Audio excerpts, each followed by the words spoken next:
A shadow stirs on the mountain high. Whispers dance where the eagles fly.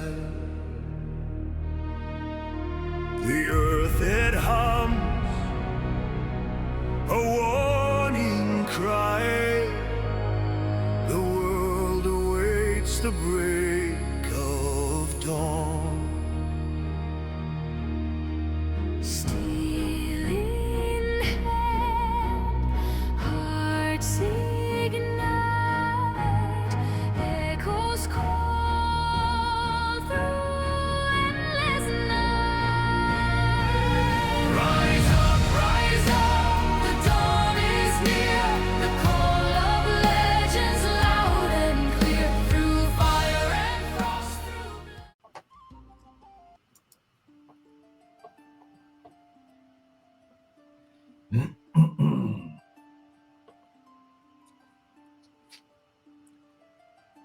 Where we last left off.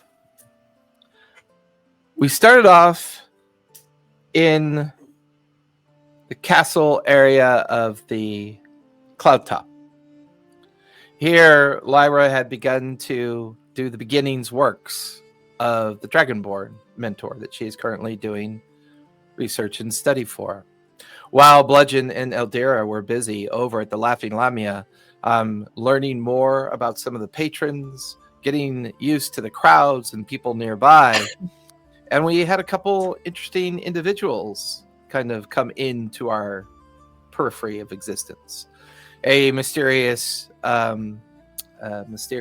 individual that goes by the name of Fetch, a little halfling fellow that seemed to be doing work for a professor or engineering wizard from Whitestone, who seems to be in the process of bolstering the defenses and the bulwarks of the Cloudtop district and the new castle that's being built for future defense. We also learned that the proprietor of the Laughing Lamia is concerned about a friend of hers, a dwarven traveler that has gone missing, which prompted the arrival of Lyra, and the team decided to do a little shopping. And during that shopping trip, they discovered, after speaking with the professor, of course, and then going and doing their shopping, they discovered a interesting bit of armor that was up for sale, as it was being fenced by a known larcenist and seemed to be very easily swayed by Eldera's magic, allowing us to find out that a particular tabaxi was holding the dwarf potentially captive. So the team decided to head down towards the Emon docks. Here they discovered an individual that was familiar to Bludgeon, a kind of former mercenary, now ne'er-do-well, that was familiar with Bludgeon because of some recent drinking and gambling that took place down in the docks, and was able to point the team towards a warehouse district. Here they found what may be the location of the tabaxi, and to confirm it, they made their way to the side of the warehouse and discovered the side door entrance, and also discovered the tabaxi who was keeping the dwarf prisoner here as well. With a bit of stealth and luck, the team managed to make their way into the interior of the warehouse. Laying in wait behind some crates and other activity, they began to overhear the interaction between the dwarf and his those keeping him imprisoned. They are in the current process of questioning him through the use of fists and other force to try to get him to admit to the location of some wagon that they feel is very important to look for. With that in mind, the three of you hunkered down. I believe you guys were readying yourselves to attack, if I don't recall. Yeah. So let's go ahead and roll for initiative. Surprise! Awesome. Not, I'm screaming that, but surprise round. What a terrible initiative. What is my initiative bonus? Oh, okay. Ooh. I prepared Tasha's hideous laughter, Lyra entangled, and Bludgeon was preparing to intimidate as well as charge in. Correct. That's what I wrote in my notes. Yep. Yep. Ooh, let me switch over to minimum on this. Oh, how cute! We gotta I make tried my to- character's hair a little bit more red. I wanted to do something to the cards, but they wouldn't let me decorate them. So everybody go ahead and put your initiative in your name title in front of your character name. And then I can put you in order of initiative. The 3 bullets allow you to edit your name in the lower part of either your screen or in your camera directly.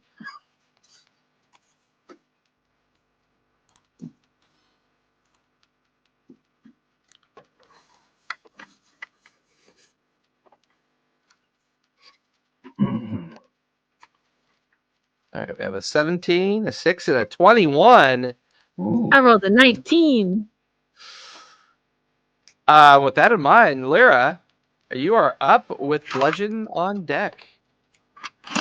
Okay, so last week they'd said when they were punching the dwarf guy that his friend Lamia, doesn't have friends or doesn't have powerful enough friends or something like that. And so I wanted to say, as I cast Entangle, she does have friends, and cast Entangle. Yeah. What's the save for that? I have to look that up.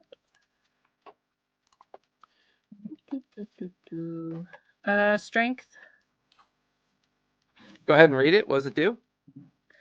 Grasping plants sprout from the ground in a 20-foot square within range. For the duration, these plants turn the ground in the area into difficult terrain.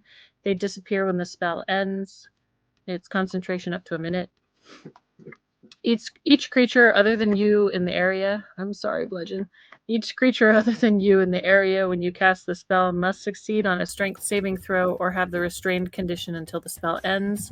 A restrained creature can take an action to make a strength athletics check against your spell save DC. On a success, it frees itself from the grasping plants and is no longer restrained by them. Duration or concentration? Concentration up to a minute. Okay. So you are currently concentrating on that. I am. And it's a 20-foot square. All right. So we'll say it's currently covering this area right there. Okay. So that's your action. You have a bonus action and a move. Bonus action. Remember, all cantrips are bonus actions. I know. I'm trying to look at any of my bonus actions. Okay, I have Starry Wisp is a cantrip that I have.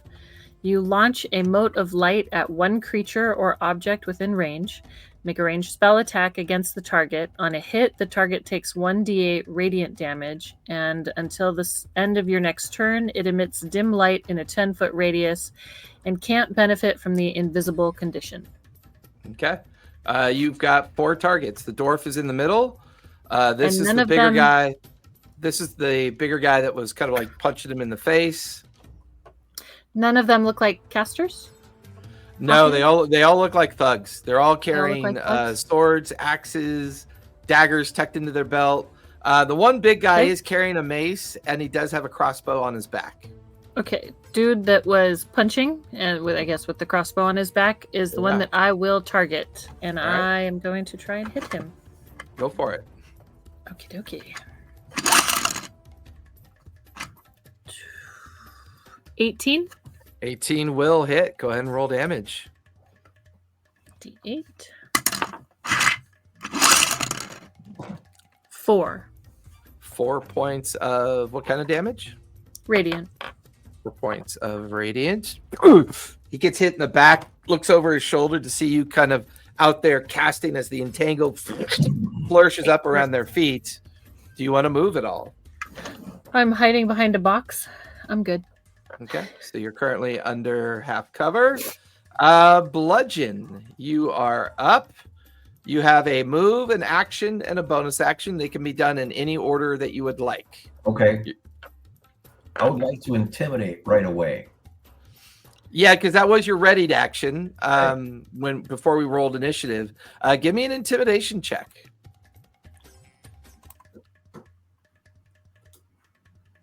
Here we go. 17 total. 17. As you bellow out, what do you say to intimidate him? I say, Padway says, get on the ground right now, all 4 of you. Oh, intimidation and confusion. I love it. I will say that'll give you advantage on your attack roll, which means you can roll 2d20 and take the higher of the 2 rolls, as you are not necessarily convincing them to do that, but they're confused and they pause long enough to give you advantage. Okay, I will move in for an attack then. Right? You want to move into the big guy or one of the other thugs? The big guy. Let's Okay. say. Go right in the base with him.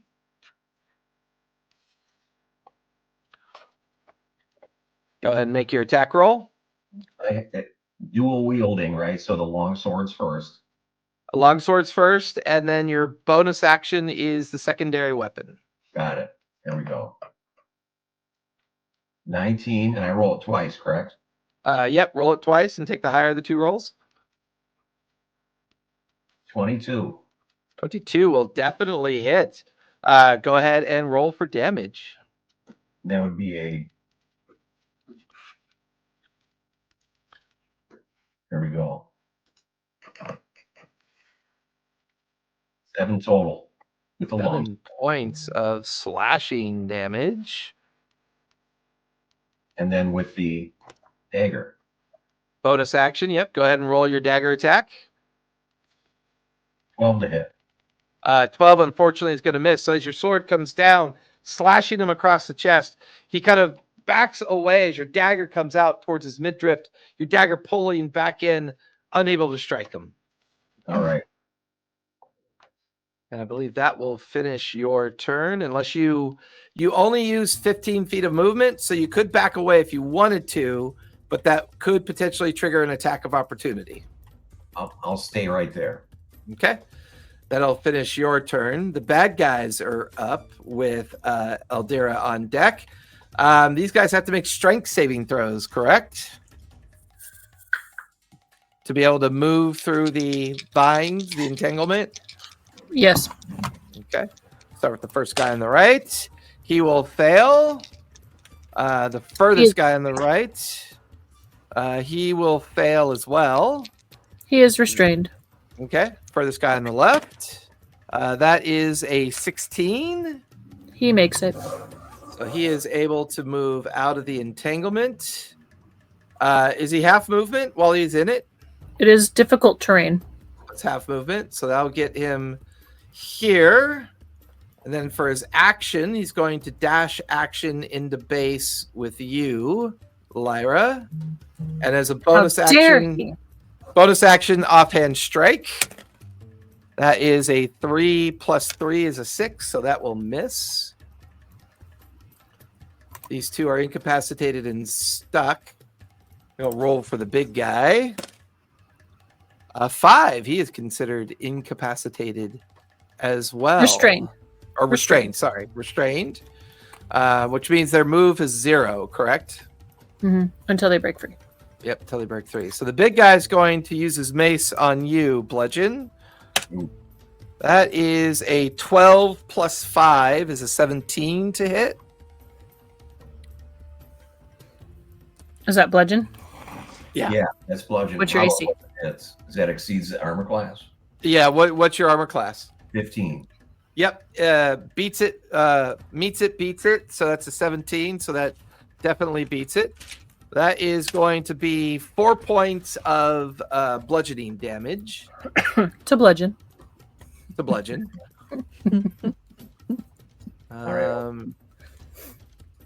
Let's see. He's done. He went. These guys cannot move, but this guy does have a dagger. He's going to throw a dagger at you, Eldira. Ooh. That is a 12 plus. He's different. That is a 12 plus 3. So it's a 15 to hit. All right. He needs a dexterity save. It hits Dex me. save. It does hit you? Yeah, I'm just using my reaction for Hellish Rebuke. Gotcha. So you will take 4 points of piercing damage. Oh, squishy. He will fail because he's at disadvantage because of entangle. So he will fail his dex save. That was a 4. And that is 14 damage. 14 points 14. of fire damage, right? And 8 Ooh. and a 6. Yep. 14 points of fire Nice. damage. You guys watch as the dagger kind of like pokes into Eldira's shoulder, and then suddenly like this swarm of purple fire like bursts out of her, and it channels back towards the guy and just blows a hole in his chest, and he falls dead to the ground. Yeah. Don't touch Note the to warlock. self: don't poke Eldira. Okay.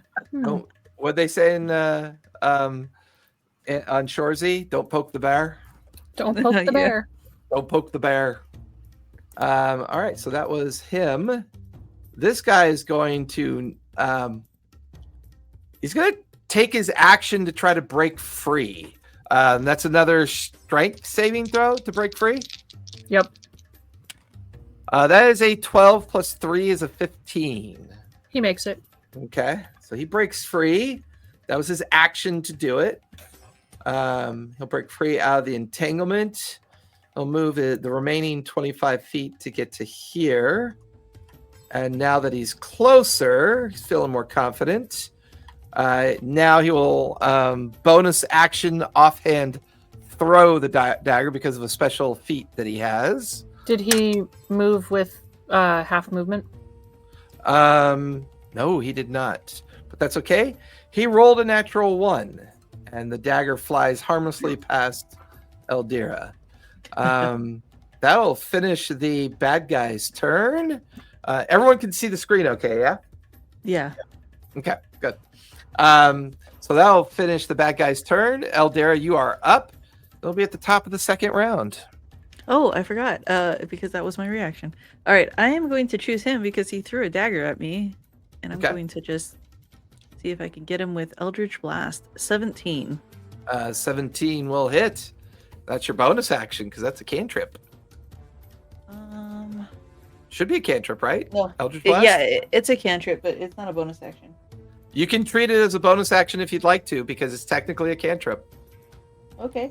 Homebrew, all cantrips Are are bonus actions All right. I got a 2 for Um, force damage. for force damage. Yeah. Okay. Yeah, unfortunately, that thing doesn't really start ramping up for a few more levels. Action. I could do a weapon Do a spell. attack. Do a weapon or a spell. Okay, I'll do my crossbow. Go for it. Hey, I don't see a crossbow on your figure. No, it doesn't show on the figure. It's like on the hip. It's like in the it's cloak. under her No, coat. cloak and dagger. No, 11. I think that was 11. Open crossbow. Yeah, he watches the crossbow bolt go sailing past the guy's ear. This is why I as don't that use will these miss. contraptions. You still have your move if you'd like to move. I'll move back a little bit. You've got some cover off to your right, some cover off to the left. There's He's gonna charge me. Where would you like to go? Yeah. I'll go behind the the stuff here. This That'll one right provide here? some good cover. Yeah. Okay. That will finish your turn. Top of the second round. Lyra, you are up. One of the thugs already lies dead on the ground. Oh shit, the dwarf. Is he tied to the chair? He is still tied, but I'm gonna have him make a strength check. He is still tied to the chair. So that will finish his turn. I'll have him go last in the round. So he'll always be last. Lyra, you're up top of the second round with bludgeon on deck. I'm going to smack the guy that's in front of me with my staff. Okay, go for it.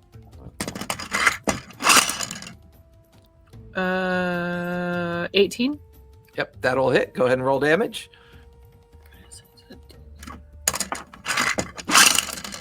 6 plus 6. 1. So 7. You crack him right on the bridge of his nose because of your difference in height. So you do that kind of classic, old lady smack on the bridge of the nose. Crack! And you just watch as his nose caves in, splits open, blood starts pouring out. He's actually looking a little bit bloodied. Okay, and then I'm going to Starry Wisp him. Cantrip. Ah! Kevin. You're not a warcaster yet, correct? No. So that's a disadvantage if you Starry Wisp him. Because you're in he's base. in base? Yep. Okay. Well, that one's a 21. And that one is an 8. So the 8 will miss, unfortunately, as you That's are okay. both kind of like super close. And as you step aside, trying to get off Starry Wisp, you kind of stagger and bump against the cart or the crate, and the Starry Wisp goes off in a different direction. Okay. Would you like to move at all? No, I don't want an attack of opportunity. He's already going to hit me. That will finish your turn. Bludgeon, you are up with the bad guys on deck. All right. Currently, there's a guy to your right, the one in base with you. One has moved into base with Lyra. Eldira, after killing the one guy, has ducked under cover of some crates behind you to the right, and you are still in base with the big guy. Got it. Since I hit him with a long sword, he's at disadvantage also. Plus his feet he's not immobile, I think. Yeah, he is still currently restrained as he is. Does he get a chance to? No, he has to. Once you fail, you have to spend an action to get out as long as it's active. So, yeah, he is still move 0. So, yeah, he is still unable to move from that Still spot. restrained. So All is right. the dwarf, unfortunately. I'll go ahead and long sword and follow up with the dagger again. Yeah, go for it. Long sword. Not good. 1. Yeah. Ooh, natural 1. Give me a dexterity save, if you would, please. All right.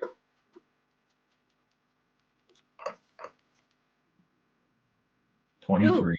Nice. Yeah, at first the sword, you miss so spectacularly that when he ducks underneath, you weren't expecting it. The sword almost slips out of your hand, but you, at the last second, you keep it from slipping out of your hand and going across the room. Well, good. Let's follow up with a dagger then. Go for it.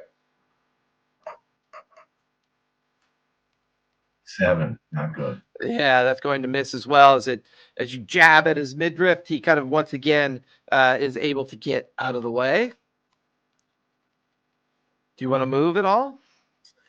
What else can I do? If I move, he'll swat at me with something. He might potentially swat at you. It's not a guarantee, but he might.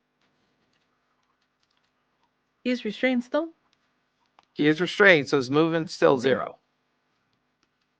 All right, let me back up behind the one on the left, and line up for a back attack. All right. He is not going to take an attack of opportunity on you. He's going to let you move away as he is trying to pull his feet out of the vines. That'll finish your turn. The bad guys are up with Eldira on deck.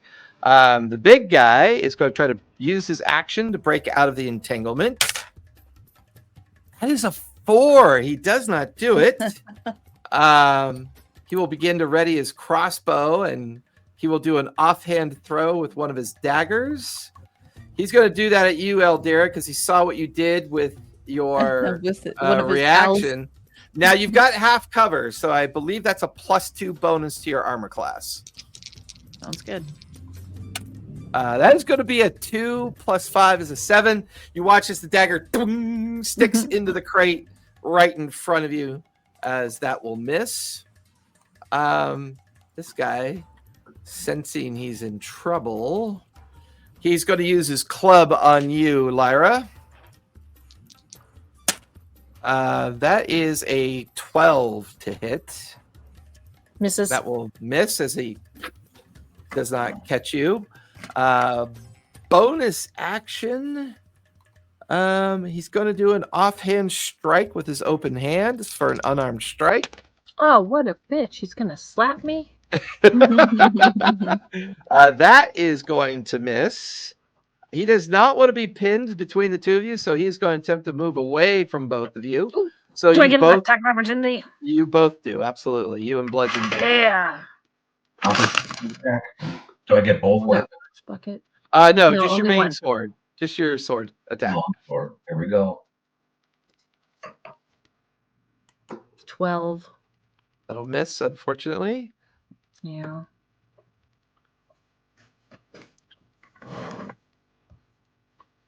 What'd you get, Bludge?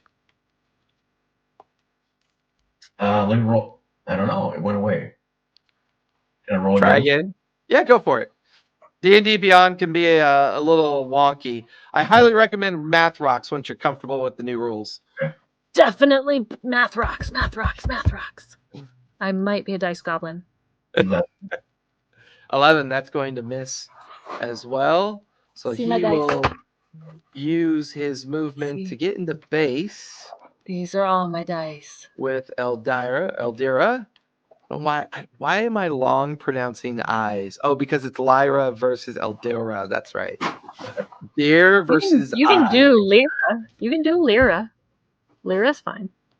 I'll just Lyra's call you fine. L. Just Yes, call you but hers L. starts with EL, so she could be L as well. Zero. That's fair. Eldira. All right, so this guy went. The big guy could not break out. So this guy's up. Oof. 5, 10, 15,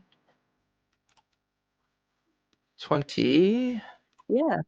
Come to me. 25, 30. So he'll get in the base Alright. with you. You guys are perfect. He is going to he's going to swing his club at you. That is a 19 plus 3 That'll hit. is a 22.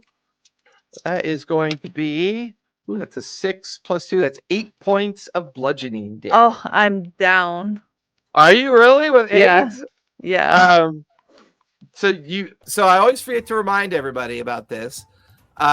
Did you max your hit points for level 1? No, I did average. Yeah, you always for first level at our starting of our kickoff, you want to max your hit points. Okay. Hold on. So whatever die you roll, max it and then add your con modifier. Well, the D&D Beyond adds the con modifier. I got to reset my camera. Give me 1 sec. Okay, hold on. How much would that have been then? Sorry, I totally meant to double check that before we got started today, and I totally forgot.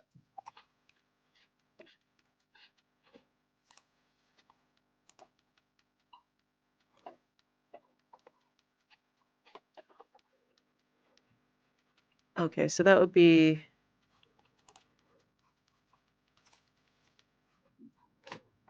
10 plus 1 plus. Because you're a Yeah, D10 so that would or a be- D8? I'm a D8, so 8 would still take me out. Yeah, but don't you have a con modifier? Yeah, plus 2. So you're at 10 hit points. You should is be what 10 hit at. points. Yep. So that should be your hit point pool for starting at level 1. Bludgeon, what dice do you roll for your hit points? A D10 or 10, right? D10? What are you? Or yeah. Barbarians are D12s. I think fighters are D10s. Yeah. What's your con modifier, Bludgeon? +3. Yeah, so you should be at 13 hit points. That's what I started at. Cool. Yeah, And then- 10 is my So- max, Yep. So you have 2 hit points which left. is 10 is my max, too. no, because I got hit by 4, and then Oh, you got- hit me you by got that dagger That's thrown at right. So I'm Now, I want I to am know, down. Yeah, when that you're- guy hit her with the dagger, did he roll with disadvantage? What was he supposed to? When you're restrained, you roll with disadvantage. Is That's what D&D Beyond says. Restrained. Restrained? Attack rolls against the creature have advantage, and the creature's attack rolls have disadvantage. The creature has disadvantage on dexterity saving throws. Let me re-roll that. Yeah, because all attack rolls is ranged and melee when it's listed as attack. Good catch. That one's going to miss, so you can have those 4 hit points back, Okay, I'll put 4 back. which means Just- you're not unconscious. I was just reading the restrained. Because you had description, the condition up for your spell effect. Yeah. Good, good. That will finish the bad guy's turn. Of course, that's only up until I get hit and fail my concentration save. That'll finish the bad guy's turn. Eldera, you are up with the dwarf on deck. Yes. Okay. This is the thing I wanted to do. Once per short rest, I can use Fey Presence, and I am going to cause both of them to make a Wisdom save. Oh, you would pick like their weakest just because they're thugs. You're it's not racist or speciest. It's you're classist. You're classist. I'm so ready for this. All right, so that's a natural 9 plus 0 Okay. and a natural 16 plus 0. Okay, wait. I'm gonna use a lucky point. He's gonna re-roll it. Okay, The 16. you got it. That would be a 6 plus 0, so they both have failed. Yes. Okay. They are both charmed or frightened by me. I'm gonna choose frightened until the end of my next turn. So at the beginning of their next turn, they have to flee from you. They have to try to get away from you, or they're just sorry. I'm thinking of Fear. I'm thinking of a bardic one of the bardic spells. That's my bad. So they are currently under the frightened condition until the start of your next turn, Yes, that's correct. which means attacks made on you are at disadvantage, and they Yes. cannot actively move towards you. And I'm going to move away from them so they can have Yes. their opportunity attacks. But I'm gonna be. They'll Hopefully, take it, I but don't just like it. they'll take it, but it's at disadvantage. So that's Alright. a 4 for the first one. Oh my god, I rolled an 18 and a 4, and then I rolled a 17 and a 5. So Okay, they will wait. both miss when Okay. they try to swing at you. Where are you running off to? Behind the Run barrels. away! If I can reach behind the barrels to have cover and just be away from them. I with my 4 hit points. It's like behind here. Yeah. Okay. Yeah, I'll be right there. All right. I'm gonna keep an eye out on both sides. Yeah, well, that was a good plan because they cannot actively move towards you because they're currently frightened. All right. That'll finish your turn. The dwarf is up. He is going to do his action to try to break free. That is a natural 20 on his strength check. So that's a 20 plus 5. So he will break out of the ropes as his action. Unfortunately, he's also entangled, and he used his action to get out of the ropes. He will grab his holy symbol. And he will cast Healing Sprite as his bonus action because that is his cantrip. So let me grab one of my Fey markers. I'll use this one. He will cast Healing Sprite. Everybody within 60 feet will recover 2 hit points per round. So anybody who's currently suffered any damage, you get 2 hit points back at the end of his Nice. turn. Okay. And you guys just see this kind of. I know No, he's- the marker looks pretty, but it's kind of a surly looking fairy creature. Like it's got a cigar hanging out of her mouth. She's wearing like a dirty apron. She's got one You know sock on her foot, and another foot's barefoot, and her I'm hair's picturing- up in rollers. I don't know. I'm picturing the baby from Who Framed Roger Rabbit. Of course you are. Mhm. Now that only heals like the party and him, right? It doesn't heal Does not heal the good people guys who are. though, or the bad guys. Only the good guys. We're the bad guys. We're the bad guys. Oh, there's always chances for that. There to is happen. always chance for that. Yes. That Okay, will finish just the checking. dwarf's turn since he cannot move. Top of the third round, Lyra, you are up with bludgeon on deck. I'm going to smack him again with my staff. You're not in base with anybody. Did he step back? Oh wait, no. He He remember ran he away. charged over to where Ildira was. He's over He's here. still These two. frightened. How far away is Ildira?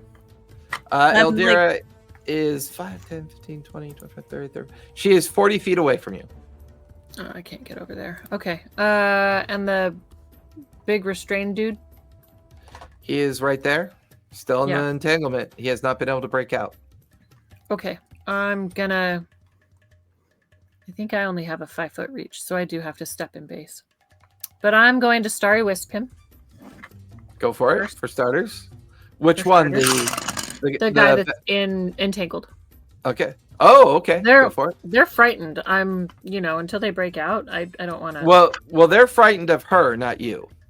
That's fine. If I Okay, smack them, that might break their frightened of her. It won't. No, it doesn't. It- It lasts. Oh, okay, it's never up mind. Then there. I will go to the one that I cracked in the nose already. Yeah, he's pretty bloody looking too. Yeah. They have I guess I didn't disadvantage have to- on attack have to rolls move while they to can see Starry me. Wisp. Correct. So I will smack him with the staff then. Okay, go for it.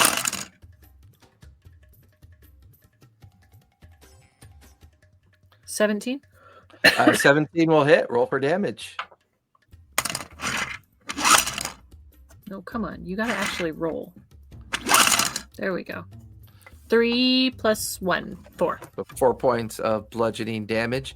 He is now very bloodied. Now, I should have Starry Wisped him before I walked over there. But I'm gonna Starry Wisp him. The guy in Entangle, if you Starry Wisp No. the guy you're in base with, The very you have bloody. you That's have fine. disadvantage. That's fine. Like I said, I should have Starry Wisped him before I walked over there. You can retcon it if you want and Starry Wisp him I would first. like to retcon it and Starry Wisp Yeah. him first. Go for it. That is a 19. 19 will hit. Roll for damage. Oh man, 2. He is still very bloodied. Your damage rolls suck. That was part of your move. How do they have that many hit points? I have 3 hit points. They have 300 hit points. He has taken 8 points of damage. Okay. I thought I cracked him for 6. Well, you cracked him for 4. Oh no, I'm No, sorry. the first time. He has 11 points of damage. You did 7, 2, and 2. Yeah. Okay. So he's very bloody. I mean, he's only got 2 hit points left. Okay. I want to kick him in the knee as a bonus action. No. I already did my bonus action. My move. I'm going to kick him in the knee. Yeah. Yeah. The rest of my move. Yeah. You have 15 feet of movement left. Do you want to move anymore? No. Okay. That will finish your turn. Bludgeon, you are up with the bad guys on deck. The person that Lyra's in base with looks very rough. His nose is bloodied. He's got a swollen eye. His jaw just got cracked. He's definitely looking very bloodied. Run me up next to him, All right. and I'll try a back attack. Is there any advantage to that, or That's kind of second edition rules. It's pretty much if you were a rogue, you'd have advantage on the attack because he's in base with an ally, but because you're a fighter, you don't really gain that ability. got it? All right, let's do this again with longsword and dagger. Go for it.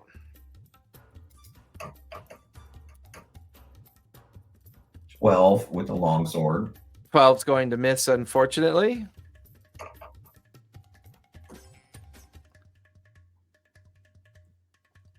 $13 with the dagger. 13 is his armor class. That will definitely hit. Go ahead and roll damage. All right. 7 total. The dagger presses up into his gut and he keels over dead onto the ground. Got one. I believe you still have 15 feet of movement left if you want to move someplace else. Going to kill you until you die from it. I'm going to kill you until you die from it. I'll stay right there. Okay. That will finish your turn. The bad guys are up. He's going to see him go down. No,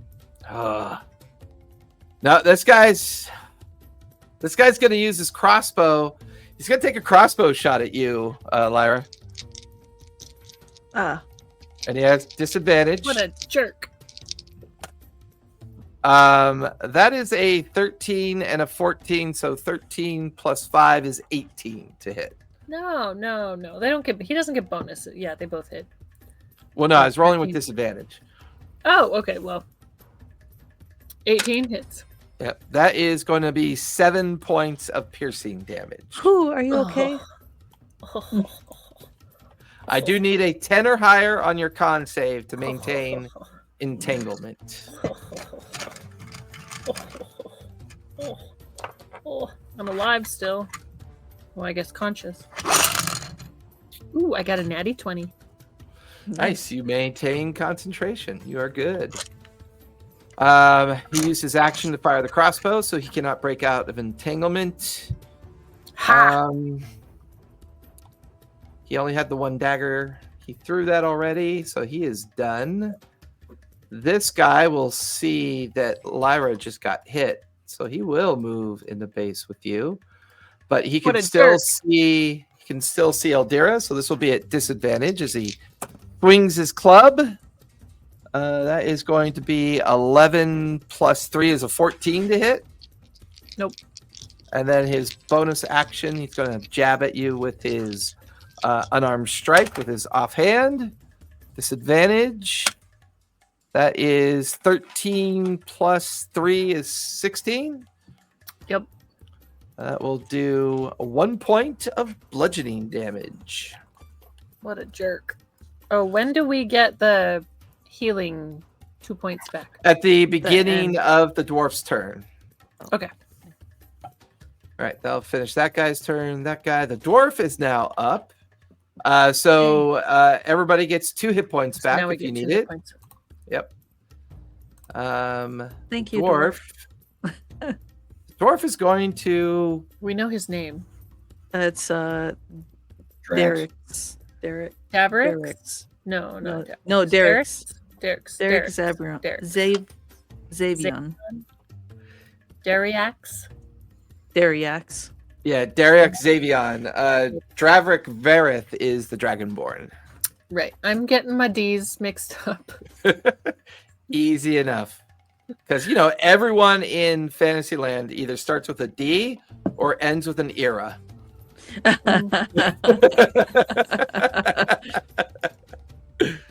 All right. The dwarf, what is he going to do? He burns his axe. You know what? He is recognizing that you guys are trying to help him. And now that his hands are free, I think he would do that.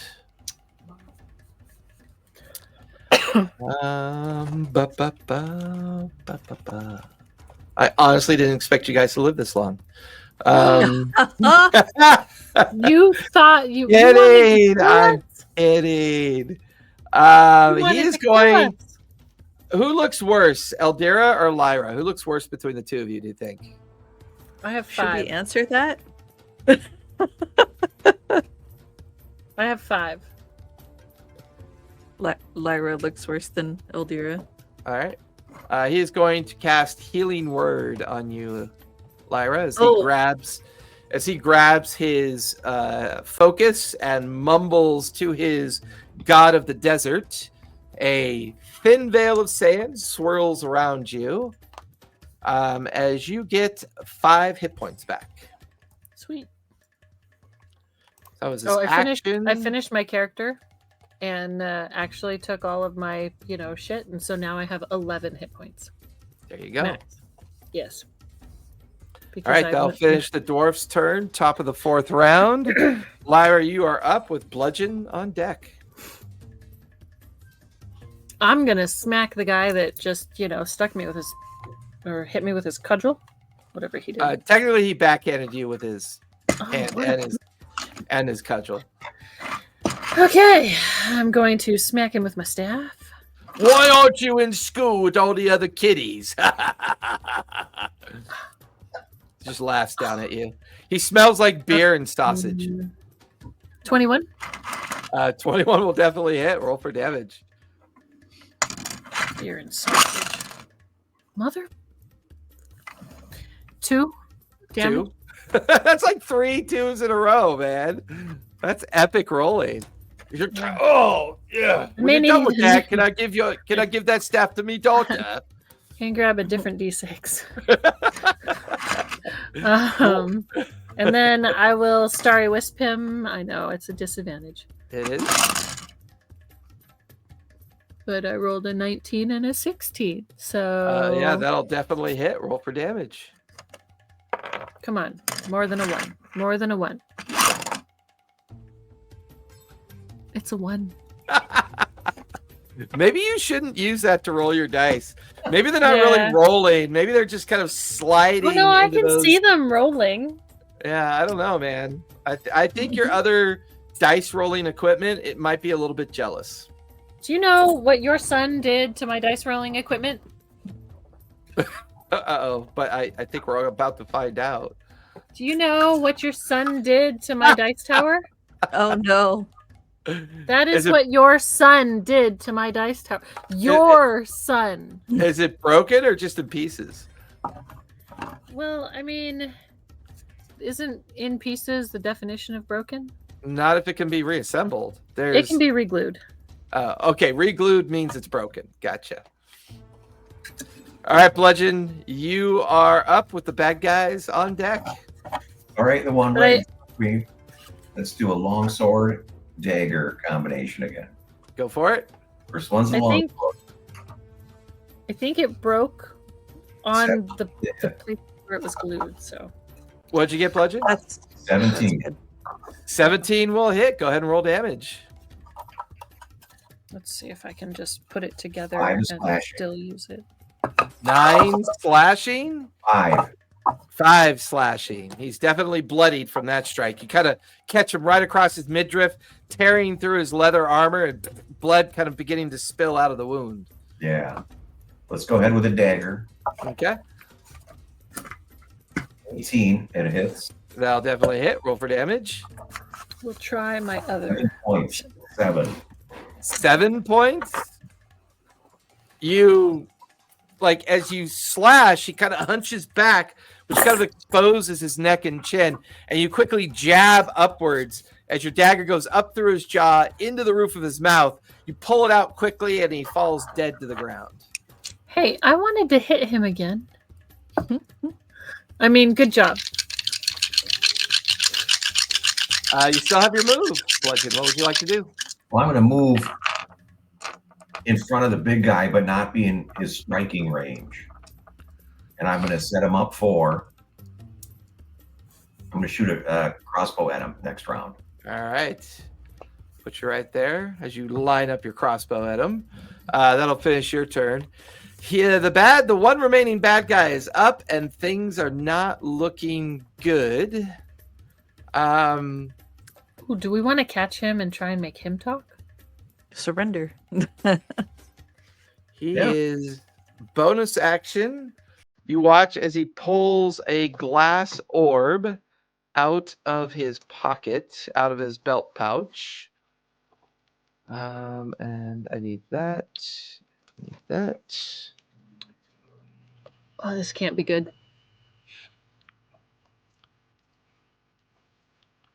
He is going to throw the gas orb out.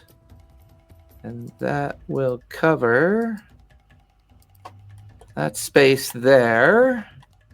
So anyone caught between the gas and him will have disadvantage on all attack rolls and spell attack and attack rolls. So all attack rolls will have disadvantage on him. You have like half cover or full cover? Full cover? No, it's not cover. It's just it's because it's not quite the effect of darkness because it's not magical. It just allows him to basically have some protection from attacks. He's going to take the risk. He is going to spend his action to try to break out.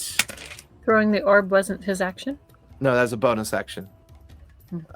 16, so that will allow him to get out of entanglement. And he is going to race for the stairs. And he will finish at the bottom of the stairs. That will finish Was that the bag. half his movement? Was that half his movement? Yes, he moves 40 feet. Okay. You know what the best solution sometimes for Callista is? Works perfectly every time. Yeah, except for the fact that I can get my happy ass up, walk into your room, and smack. That's true. That'll finish the bad guy's turn. Eldira, you are up. You watch as an explosion of smoke erupts in the middle of the warehouse. However, you're at the edge, and you can kind of see where he's beginning to run up the far stairs. All right. Can I? I could just shoot him from here. It would be at disadvantage because of the Why smoke. is that? Because you're shooting through the smoke. Oh, can I move Yeah. up past the smoke with like 30 Absolutely. feet? Yeah. So 5, 10, 15, 20, 25, 30. Put you by the cart. Okay. And you can see where he's now trying to run up the stairs. All right. I have Eldritch Blast. Go for it. Nat 20. Nat 20. So we do the max rolls. So you automatically max the dice that you'd normally roll, and then you'd roll it again and add your modifier. Okay. So that would be. Then I roll it again. Hold on. That'd be insane damage. That's why it's a crit. 12. Show him No your crit. modifier. No modifier for Eldritch Blast. Oh, that's right, because it's a cantrip. yeah. I forgot about Cantrip. That'll still be 32 damage. I think he's dead. that. What dice do you roll for Eldritch Blast? 2d10s? Yeah, so that's automatically 20, and then you roll to 12. Yeah. Oh, I love it. So he's like, the smoke bomb goes off. He goes running towards the stairs. He's on his way up the stairs, and there's just this flash of purple energy that streaks across. It catches him in the shoulder, hollows out his shoulder, hollows out his neck, and his head just goes tumbling onto the ground.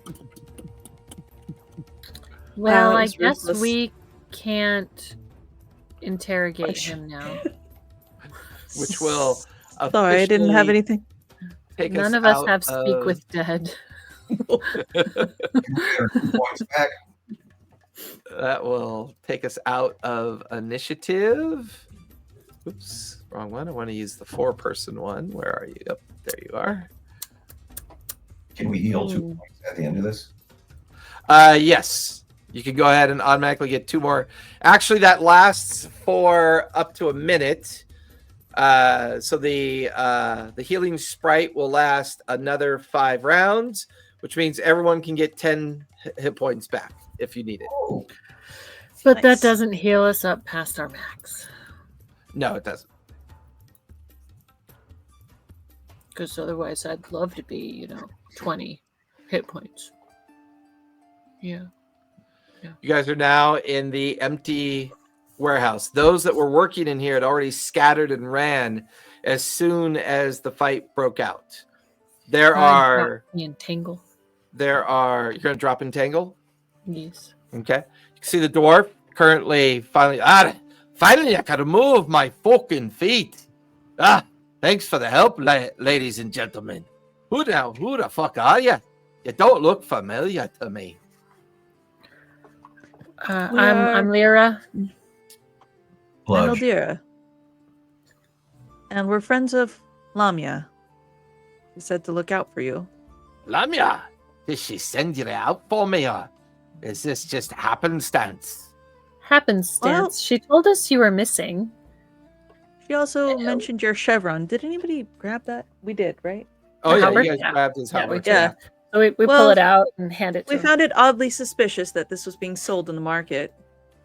Especially in you the found condition. my beauty. He comes walking over and gently takes it from you. Oh, yeah, your life savers you. This is one of the most important things I've ever owned in my life.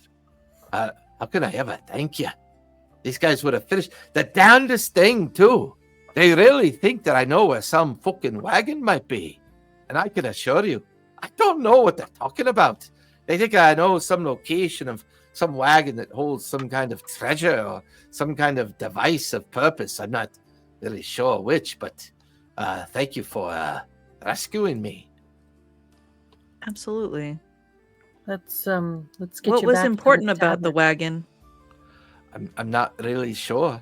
All they did is keep asking me questions and punching out my teeth. And oh, right, hold on a second.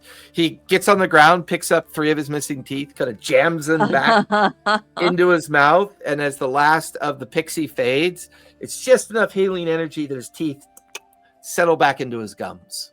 Good as no. Well, let's get you back to Yay. Lamia and settle you up with a drink. And then we can talk. Yeah, just to give me a minute. He walks over to the big guy that was running up the stairs. He's currently searching that guy's body. Oh yeah, I want to search the other dead Oh.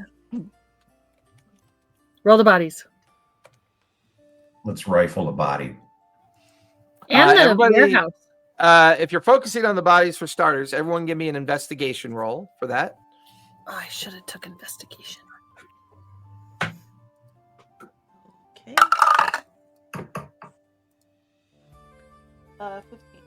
15. 18.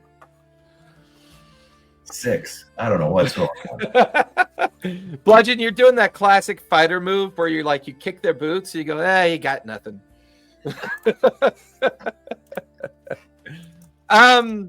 Lyra, on one of the bodies, you find a small leather pouch containing 2 gold and 1 silver piece. Eldira, on the other body, you find a similar pouch with 3 gold in it. And there's also a set of keys on the belt as well. They seem to be heavy iron keys, maybe for heavier locks. You're not really sure. You notice the dwarf is rifling through the coat.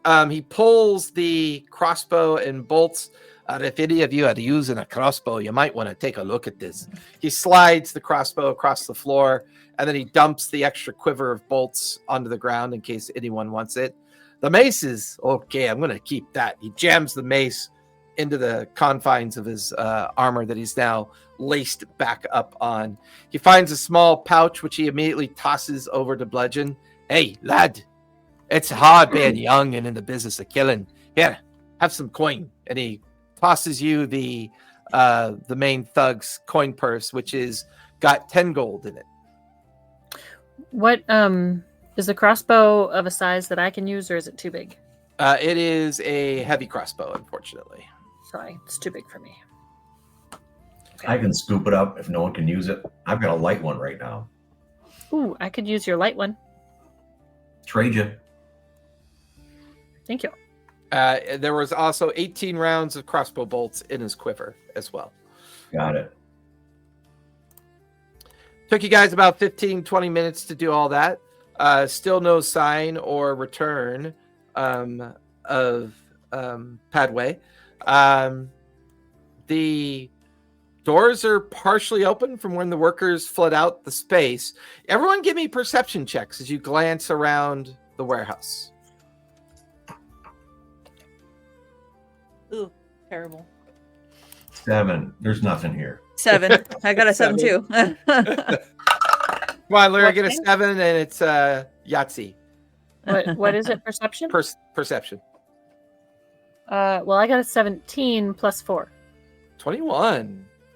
So as everyone's kind of in the last minute kind of effort of examining the bodies and pulling, and you could hear Darius kind of yelling down at the dead body. Won't be fucking with me again now, will you? He like does a short kick into his ribs.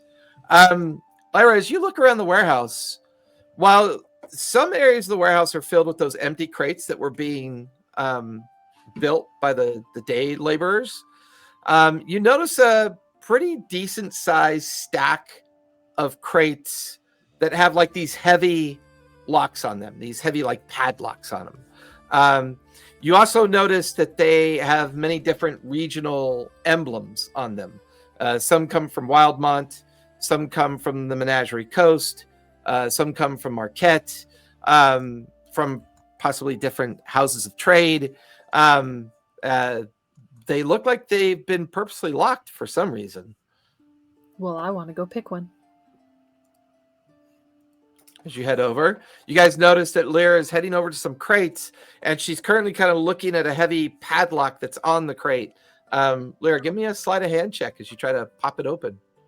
Do I get advantage with thieves' tools? Yes, you do. Or is it just a... Okay. I'll look up behind Lyra. Sleight of hand, 22. 22. It's a pretty, it's a difficult lock. You get the thieves' tool in there. The little pick kind of bends a little bit. It's got a heavy tumblers. Yeah, it doesn't. Unfortunately, it kind of gives and then settles back into place. And I pull out the keys and I'm like, would these help? Oh, yeah! Keys. I bend my thieves' tool back into place and stick it back in my pocket. Try the keys. Try the first key. You kind of have to like rifle through a series of keys until you finally come across one that seems to fit the lock. The lock clicks, the tumblers move over, and the lock comes undone. What did we find? Pop open the lid. The interior of the crate is filled with like just a lot of straw and hay.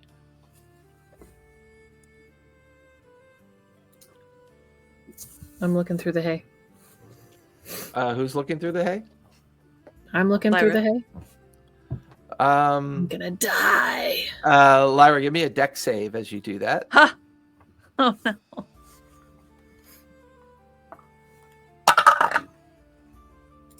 19. 19.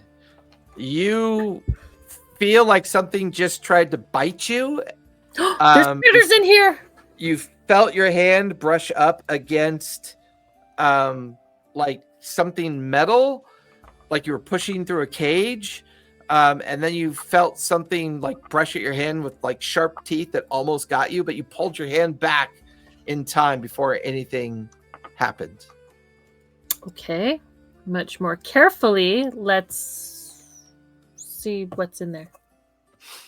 You start brushing the straw and the hay away, and it begins to expose a small cage that's maybe 2 foot. It's like a round cage, 2 foot in diameter. There is some kind of weird reptilian creature inside of it.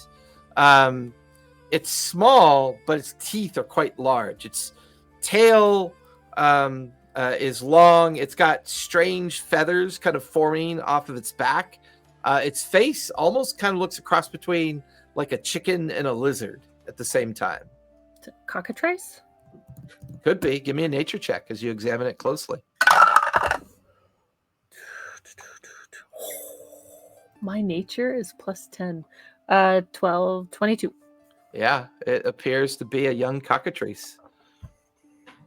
Now, we what do I have to keep know it. about cockatrice?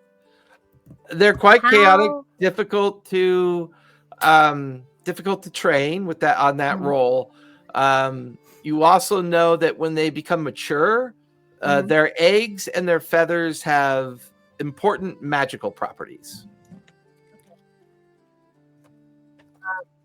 I want to see if there's more in other boxes, but yeah, let's pull this cage out and let's take them home. Yeah.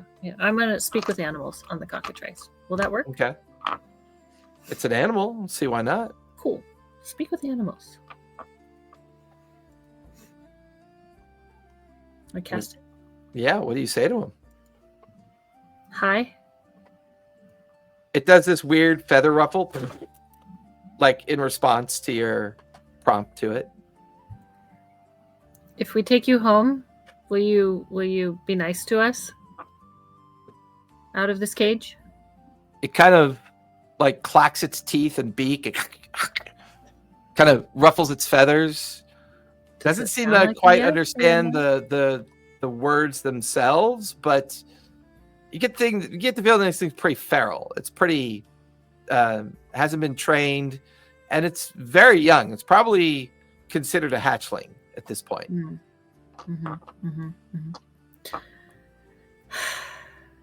All right, what else do we want to ask it, guys? Can I? It's not. I'm not understanding anything that it's saying, right? No, It it hasn't just said anything.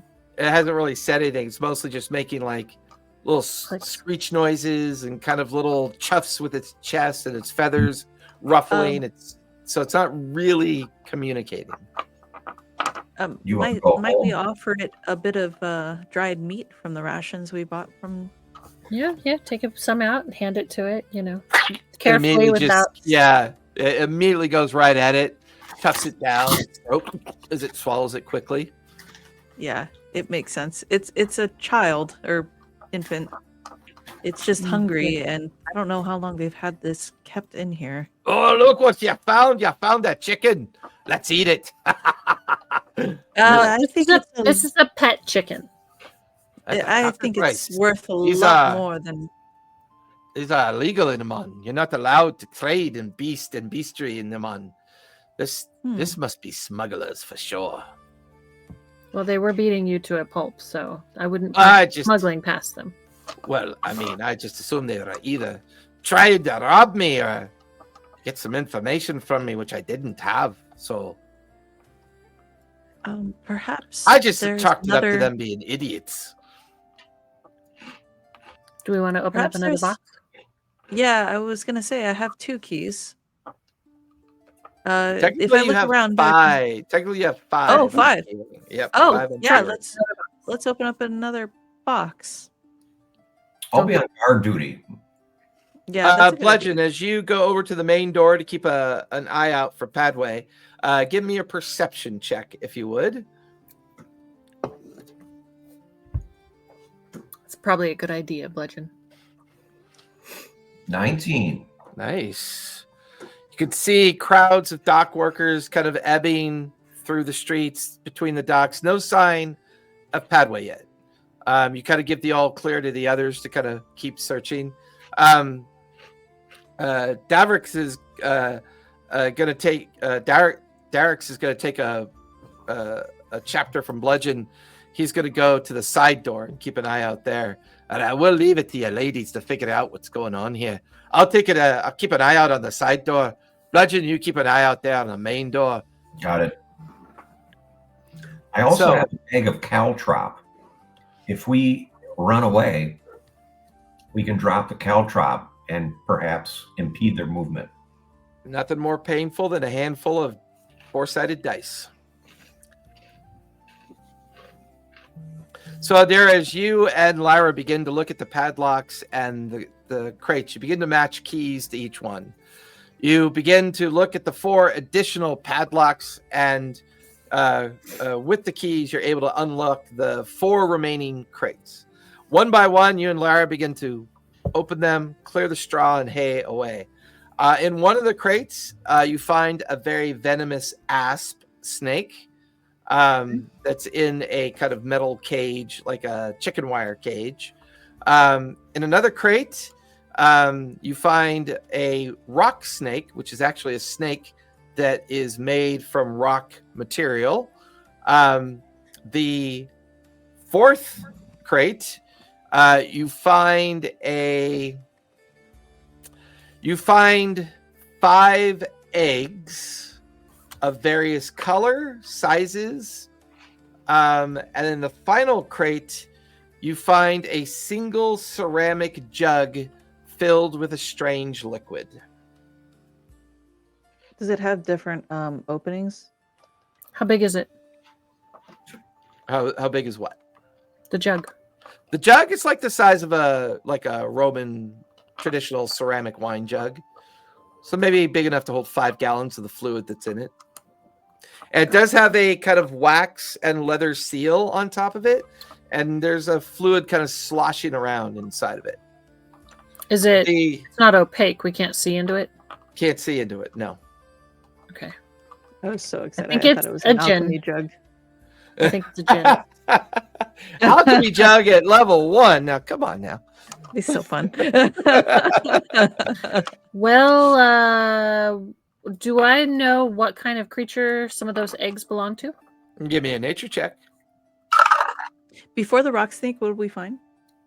29. An asp, Asp? a venomous snake. Oh, ASP. Yep. 29. 29. They are good-sized eggs, so you immediately recognize the spotting on the eggshells. They are eagle eggs. ooh. Anyone want a pet eagle? I mean, we have to I- raise it and whatnot, but That's gonna be a lot of work. yeah. I mean, if we are caught with this type of contraband in Oman, how would the people receive us? Oh, we'd probably you go get before thrown in the stocks. you would if you get caught, you get put in prison. You're then set before the magistrate, and then anywhere from 1 to 5 years imprisonment. How about we leave the contraband to those who are dealing in it? Contrabandy? Mhm. Contrabandy. Okay. I think let's get out of here while we have an advantage. We'll take the dwarf. I want to take one. We're not going to stay in Amon. We'll take one. Just like We one. can take a baby cockatrice. Fine. We'll leave them. Come on, Shadow Pelt. We don't need anything else. Okay. There's egg yolk all over the face of the panther. Uh, No, I think he was playing with the cockatrice. we'll take Guys. the ceramic jug, though. Oh, yeah. Let's take the ceramic jug. That's Okay. something that's interesting and not gonna be a hard Obvious. thing to. Yeah, that's obvious. Okay.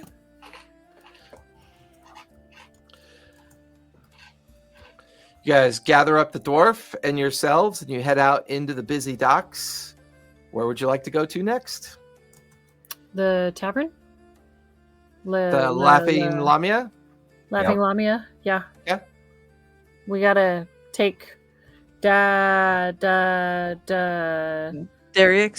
Darius. I want to keep calling him Davrix. Davrix? I want to, yeah. I'm not going to say it again.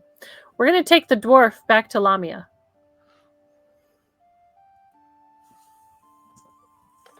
Journeying through the city to get back to the getting back to the Laughing Lamia. Give me perception rolls, if you would, please.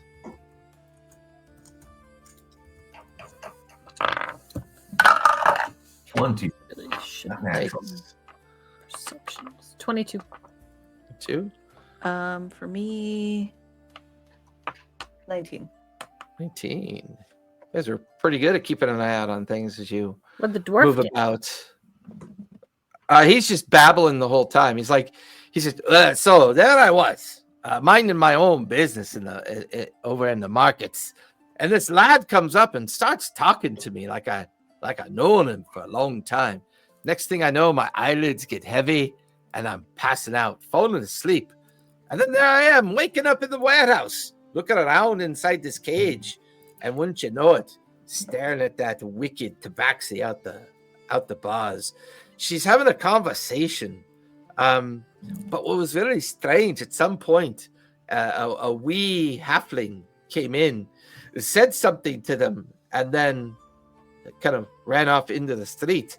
And then after that, it just became a couple days of getting my teeth knocked out, depending on your perspective, until you guys came along and found me and helped me. Thank you very much for that. For Should sure. we have taken fetch too? 'Cause What's we that? left I said we left fetch. Should we have taken fetch too?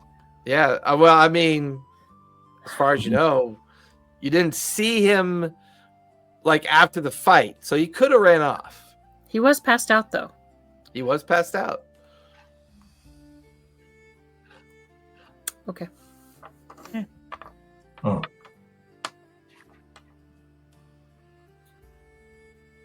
Continuing on to the inn. Yeah. Tavern? As you guys finally make it to the Laughing Lamia, the music kind of pouring out of the tavern, the big dwarf smile as he enters into the tavern. He sees Lamia over by the bar. She gets a big smile on her face as well.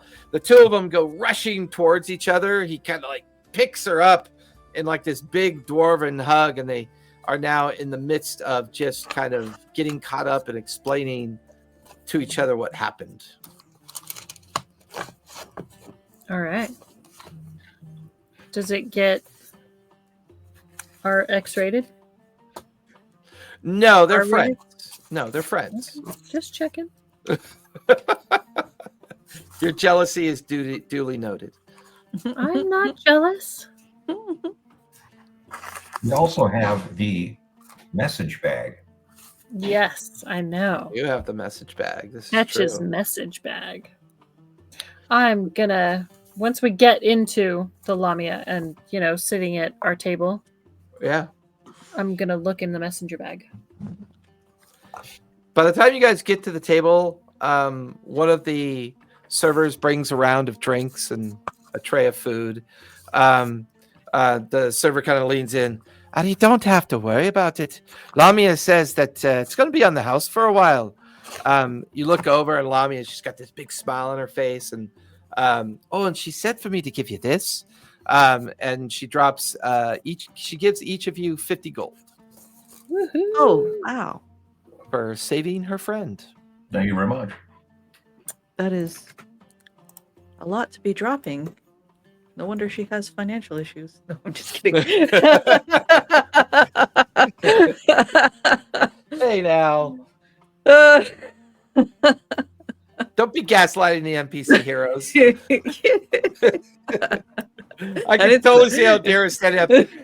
Lamia, if you keep doing this, you're going to be broke by the end of the week.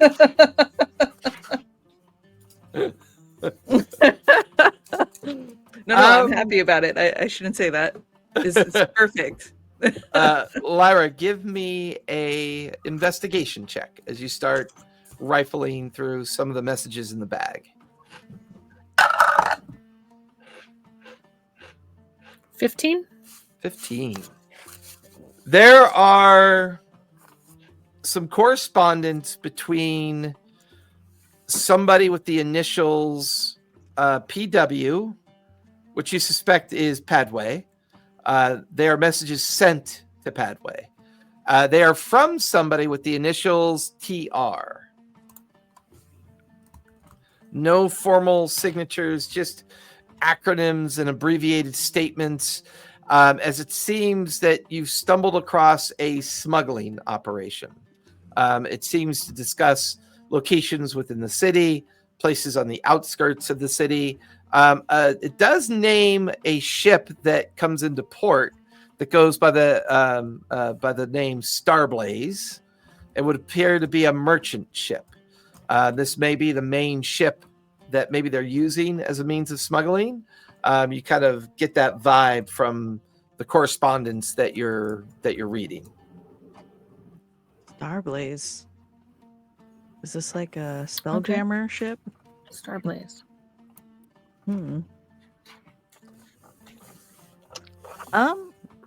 Yeah, what do we do with this information? Let's ask around about the Starblaze ship. Does I don't Archie know if we want to ask around too much. Yeah. we might get into trouble. Would the scale tower be interested in this information? Maybe. You think? I mean, your Like turning it into the dragonborn. authorities. I mean, your dragonborn patron has communications with those that run the city, and he would be aware of council members and other folk. Perhaps we can just bring down a whole smuggling operation. I'm sure that's rewarding. You do know that the Master of Law, which is one of the current council members, goes by the nickname Tia. Her true name is Lustia Varys, but she's known as Tia. Would you guys like me to draw a card to predict what might happen? Yeah, let's draw a card. Or if we should do it or not, I should say. Okay, dears. You have to be very clear with your question when you're reading the cards. So what is our question?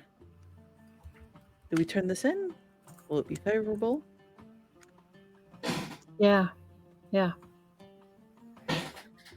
Pull a card with a black sun and a black moon. I'm actually pulling a card. I have a little tarot card there. That would be mad. Oh, Queen of Wands. So Eldira does a flick of the wrist, and like her deck starts to shuffle, and one card just kind of like flips out of the deck.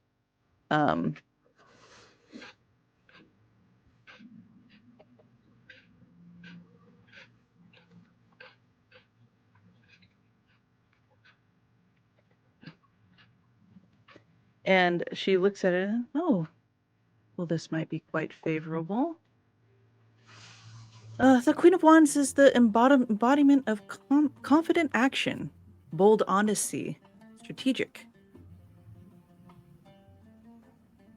Okay, so let's turn this information into the authorities, get them arrested, and then go see if we can find a thin area in the middle of the crater. And skip town.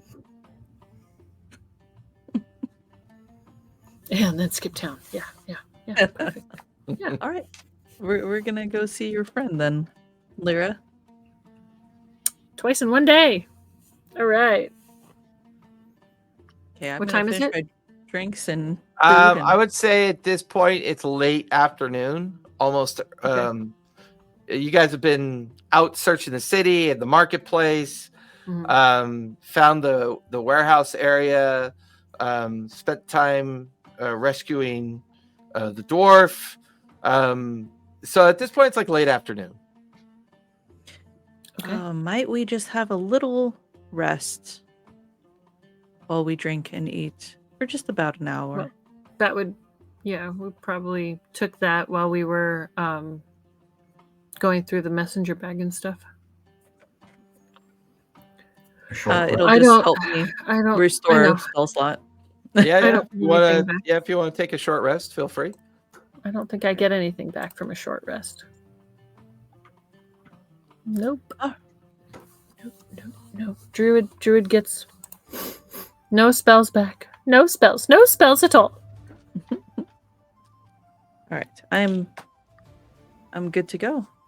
After I have like my last sip of wine. All right, shall we Let's go. Let's see what the Queen of Wands has for us today? Oh.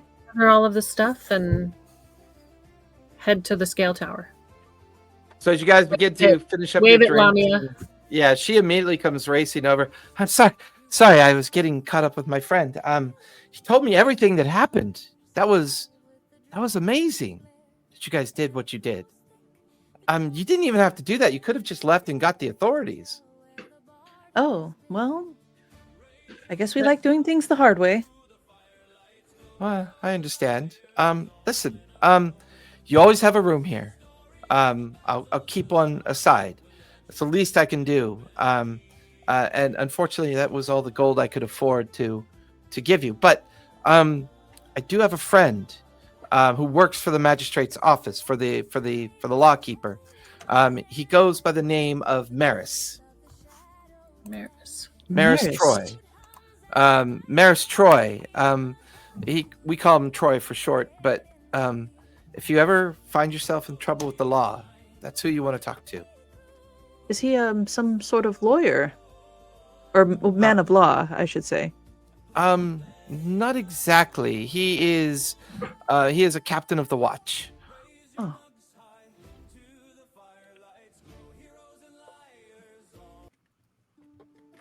Okay. Thank you, Well, Lamia. thank you for finding my friend, and be safe out there. It sounds like you may have made. Luckily, there are no survivors. Well, Keep your head on a swivel. I would say, Lamia, I would be on the lookout for what's his name that comes here often? Fetch. Yep. He was And in the mix Spry. of everything. Oh, interesting. So he might, if they find him, they might know more about what happened.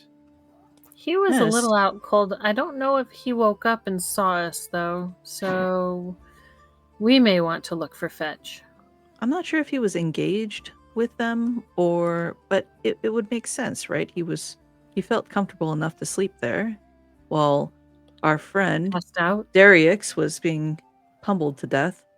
Well, I know So- Dorn described Fetch as a kind of typical messenger of the city. He earns his coin taking messages to people throughout the city. Who knows? Maybe that's why he was there working. He may not but, have any bias. He was dropping off. Ooh, those messages that you were going through. Did you get those off Fetch? Mm-hmm. We didn't get them off of Fetch, and I wink at her. Mm-mm. Eldair, give me a deception check, if you would, please. Oh no, I winked at her to like. I'm obviously lying. Like I'm not okay, trying. I'm not gotcha, trying to gotcha. deceive her. I'm like Gotcha. I gave a smile and a wink. I'm like, we didn't get it off Fetch. No, I, like kind of like did not. No. like the big wink. And my dwarven friend mentioned that the Tabaxi, Padway, was involved.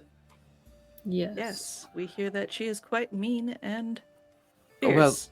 I believe she works for the Myriad. Mm-hmm. Oh, interesting information. Well, we're about to go fuck up some of their plans. Well, just be careful. The Myriad are not people to trifle with. Hmm. In a myriad of ways. Pun intended. Well, Period. the Myriad is they're not as obvious as the Clasp. The Clasp are thieves, brigands, and roustabouts, commonly responsible for smuggling and breaking and entering and other bits of extortion. Sometimes they dabble in kidnapping. The Myriad's a bit more clandestine and organized, a bit of a mafioso kind of organization. Just know that they're dangerous, they're a bit more skilled, and they have leadership that could be just as dangerous as well. Hmm. And they are heavily invested in the restoration of the city. Do we want to cross paths with something that runs so deep? Maybe there's more to the cards. Well, do we want to? I don't know. Can we? If we give this stuff to my guy at the Scale Tower, we can turn it in anonymously. Potentially. You can And drop then it off with doesn't come through, from us. It goes through him, and well, they probably already want to kill him. Maybe not. But he might be harder to take out. I don't know. Oh shoot! What if we then put a target on his back? I don't want to do that.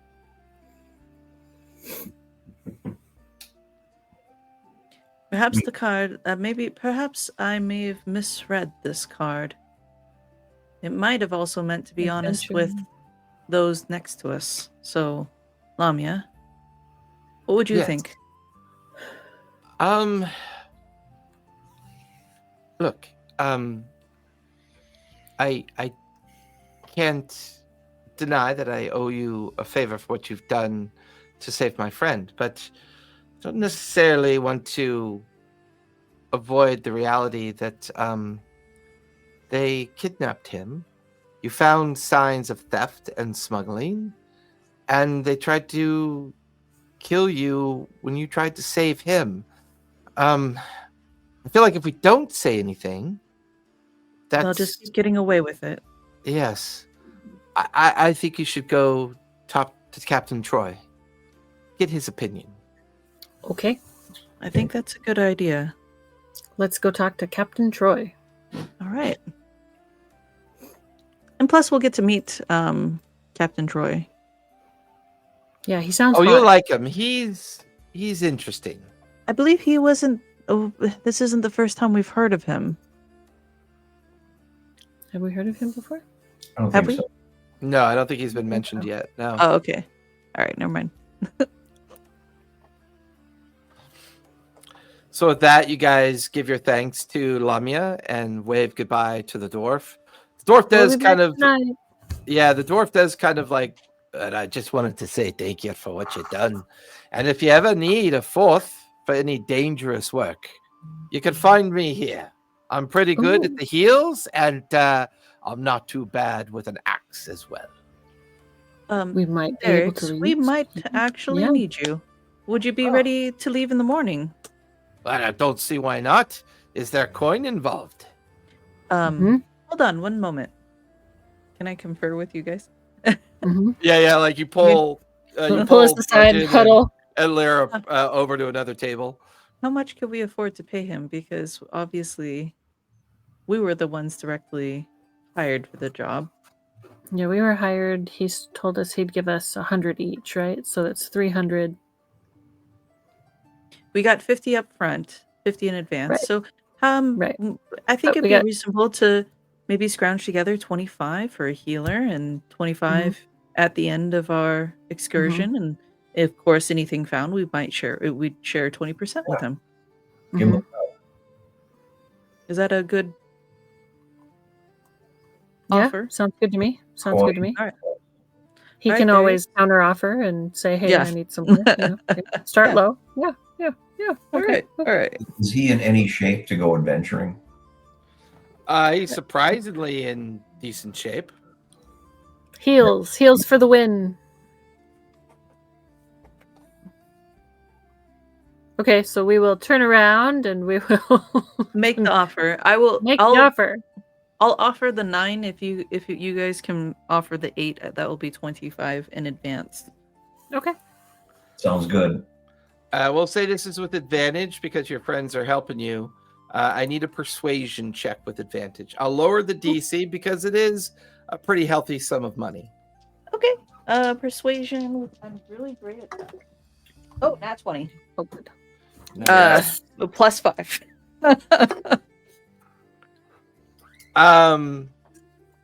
He looks at the coin. He takes 20 of it. Considering what you've done, I'm more than happy to do the job for 20 up front, and let's say 20 more when I'm done. Say 40 gold. And how 40 about gold. this? When we get back from our job, Aye. the round on us. Oh, yes. You're aware that you're offering a round on us with a dwarf.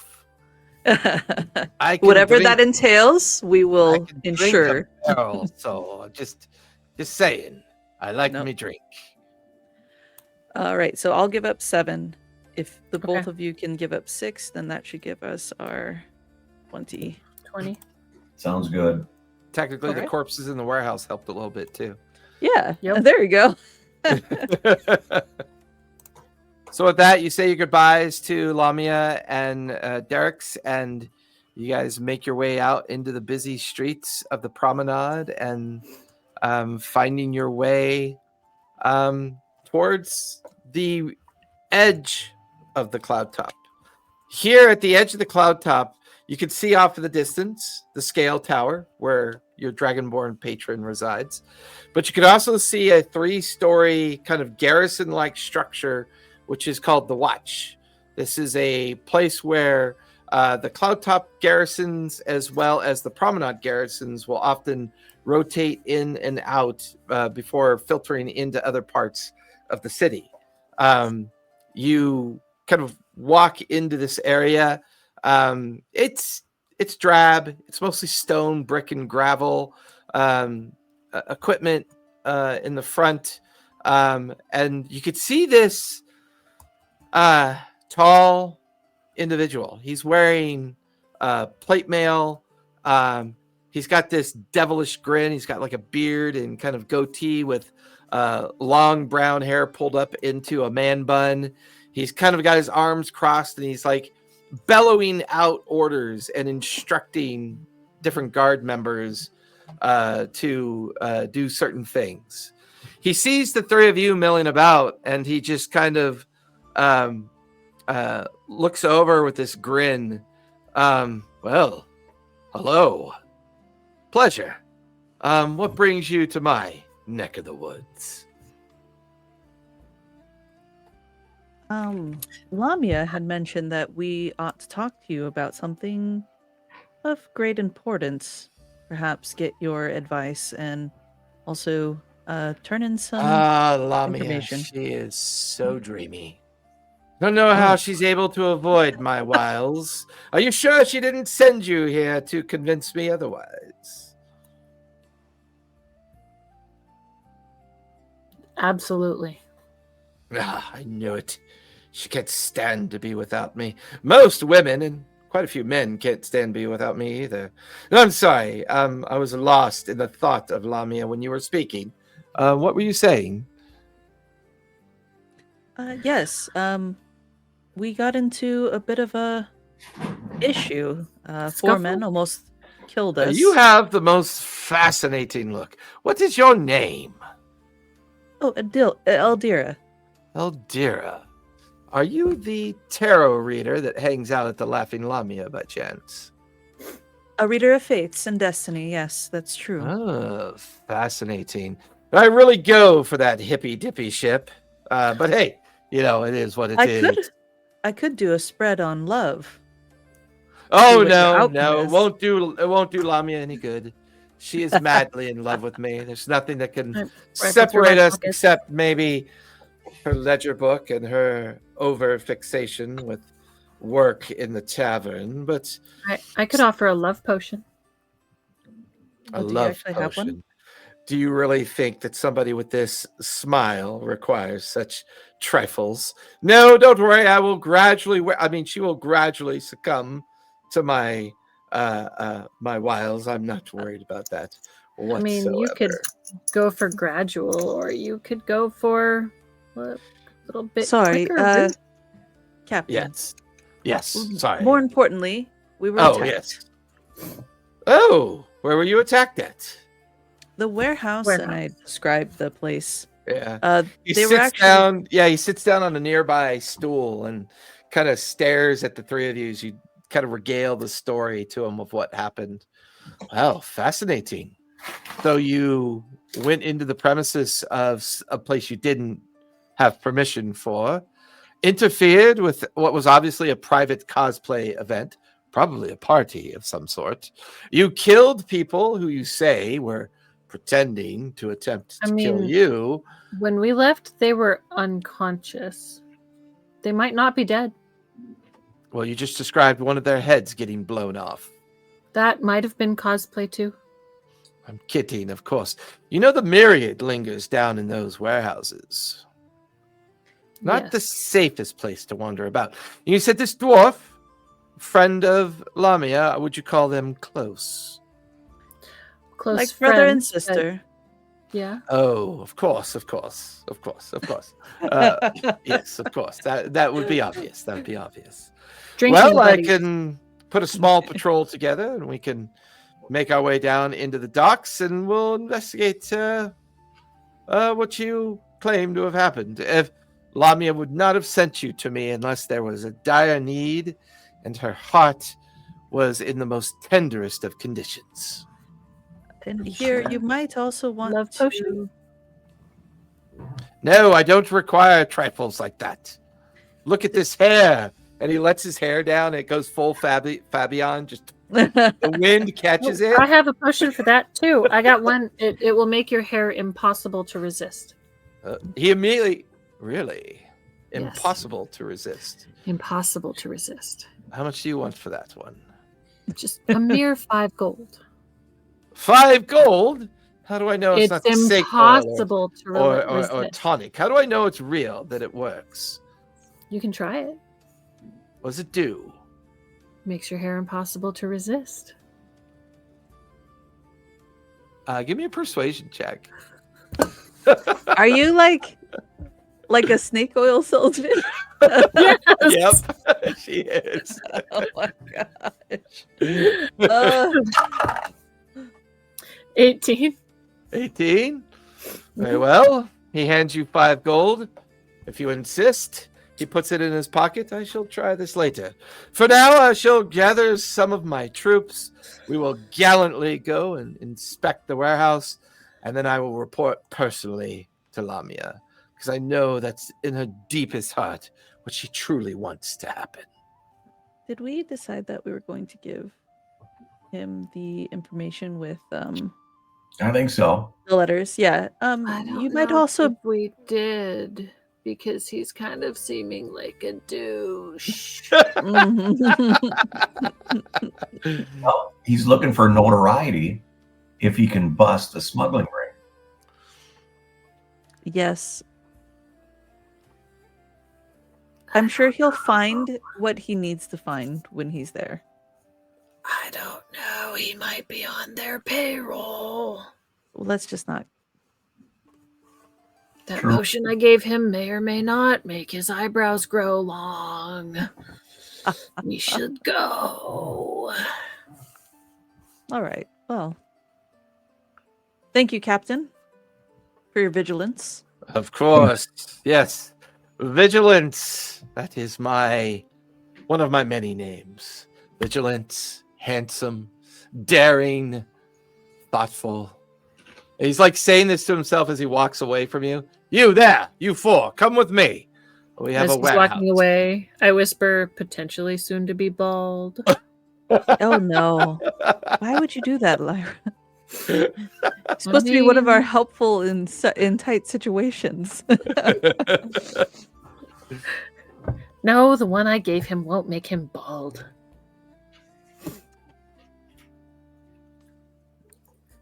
So did you Okay. guys give him the messages or not?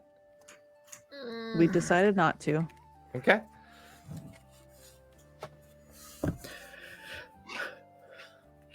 I think we should go to the tower and the scale tower and give the messages to my friend, because I think that guy is on the Myriad's payroll.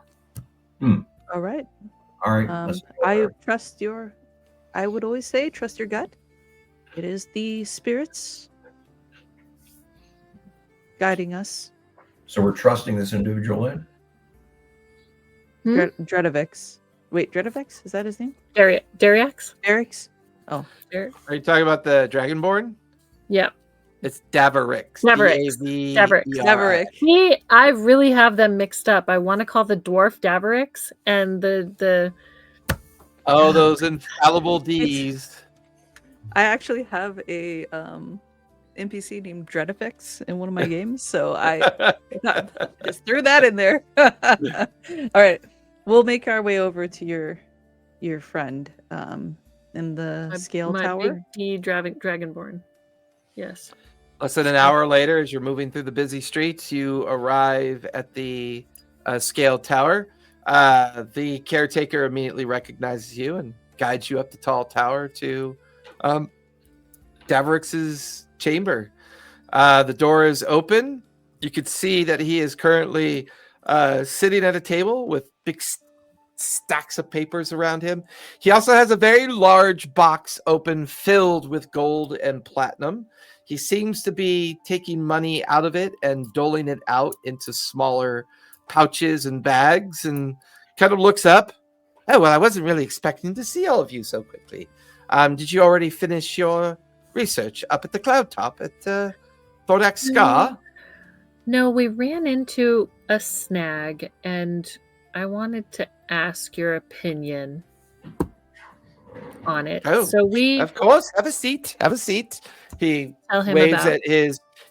at his invisible servants that immediately start floating some drinks over to a table. Have a seat. Let's hear what you have to say. What you find out. I'm just doing payroll, so I have time. So I lay out what happened, and bring out the messenger bag. Do you happen to have that jug with you? Oh yeah. Yes. May I? Pull. I look at Eldira because I'm sure she's the one holding it, because it's probably as big as me. Oh, I probably Or would have given it to Bludgeon. Bludgeon. Bludgeon's holding it. Yeah, It Bludgeon. was a giant backpack that looked like it's a duffel bag like on his back. the size of a 5-gallon jug, like a big heavy carboy. Like I said, it's the size of me. Yeah, he unwraps the rope that Bludgeon was using to kind of carry it over his shoulder, hands it off to, sets it on the table. You watch as Dravorak kind of holds on to a medallion at his neck. There's a pulse of energy. My. Do you know what this is? I think it's a genie. It is a jug filled with preserved dragon's blood. Oh, that's not a genie. Mm.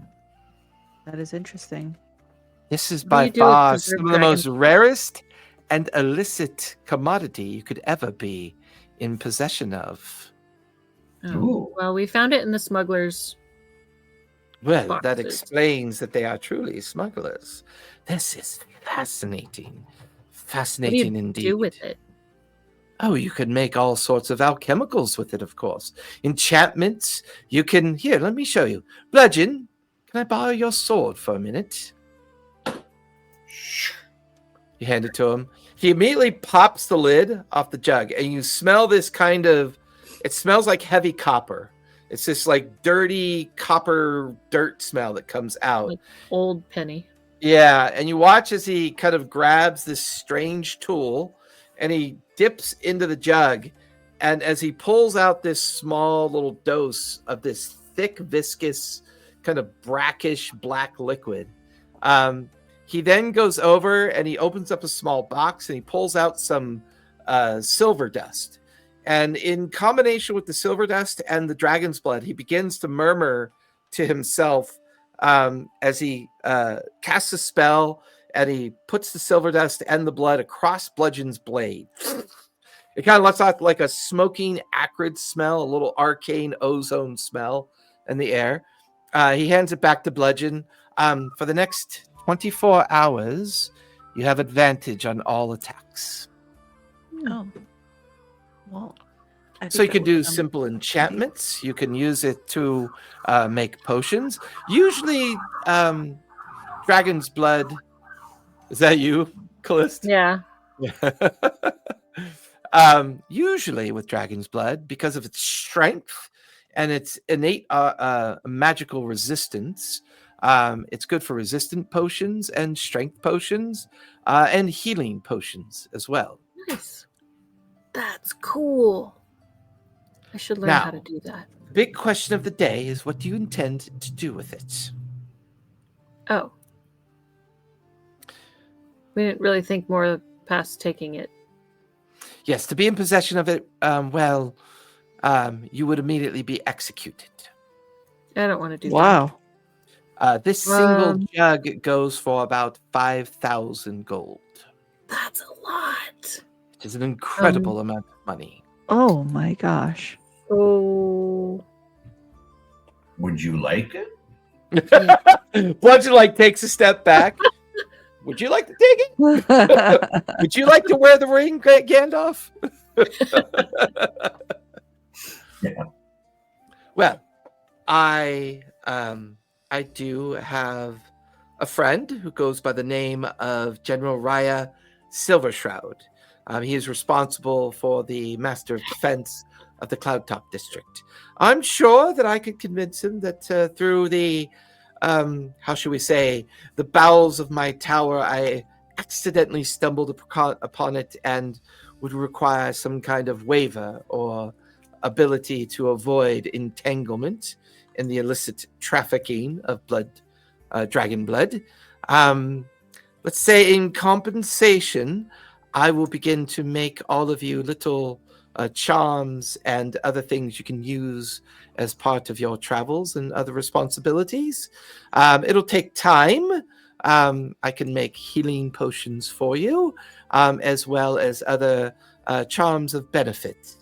Things like to give yourself temporary abilities that will happen maybe once per long rest, perhaps. That would be awesome. That would be an incredible exchange. Yes, And it then would. Thank I you. show him. We Of showed him course. the messenger bag of. Yes, about this. This is clearly the Myriad's clandestine smuggling operation in the docks. I shall show this to General Raya as well.